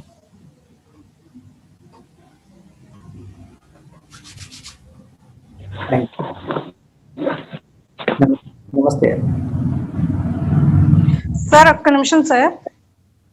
సార్ అదే మీరు ల్యాప్టాప్ పురమాయించారు కదండి సార్, ఉన్నారండి? అదే ల్యాప్టాప్ వచ్చింది సార్,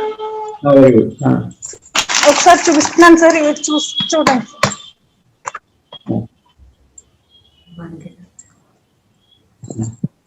కనిపిస్తుందా సార్? ఇదేనండి చార్జర్, ఇది ఇచ్చారు.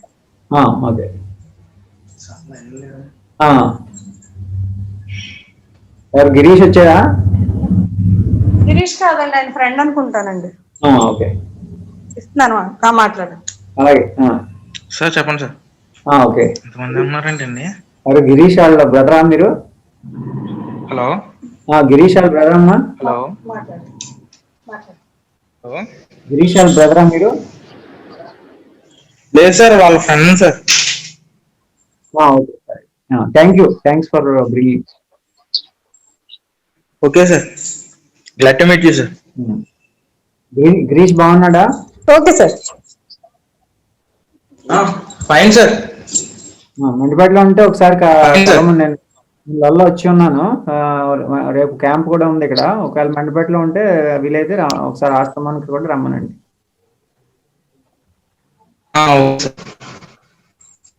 హెల్త్ అంతా బాగుంది కదా? Okay sir. Okay, thank you అమ్మా. ఏంటి సార్? సుబ్బరాజు గారు అనిపించారు sir. Thank you for the wonderful session, sir. it was so much helpful for us.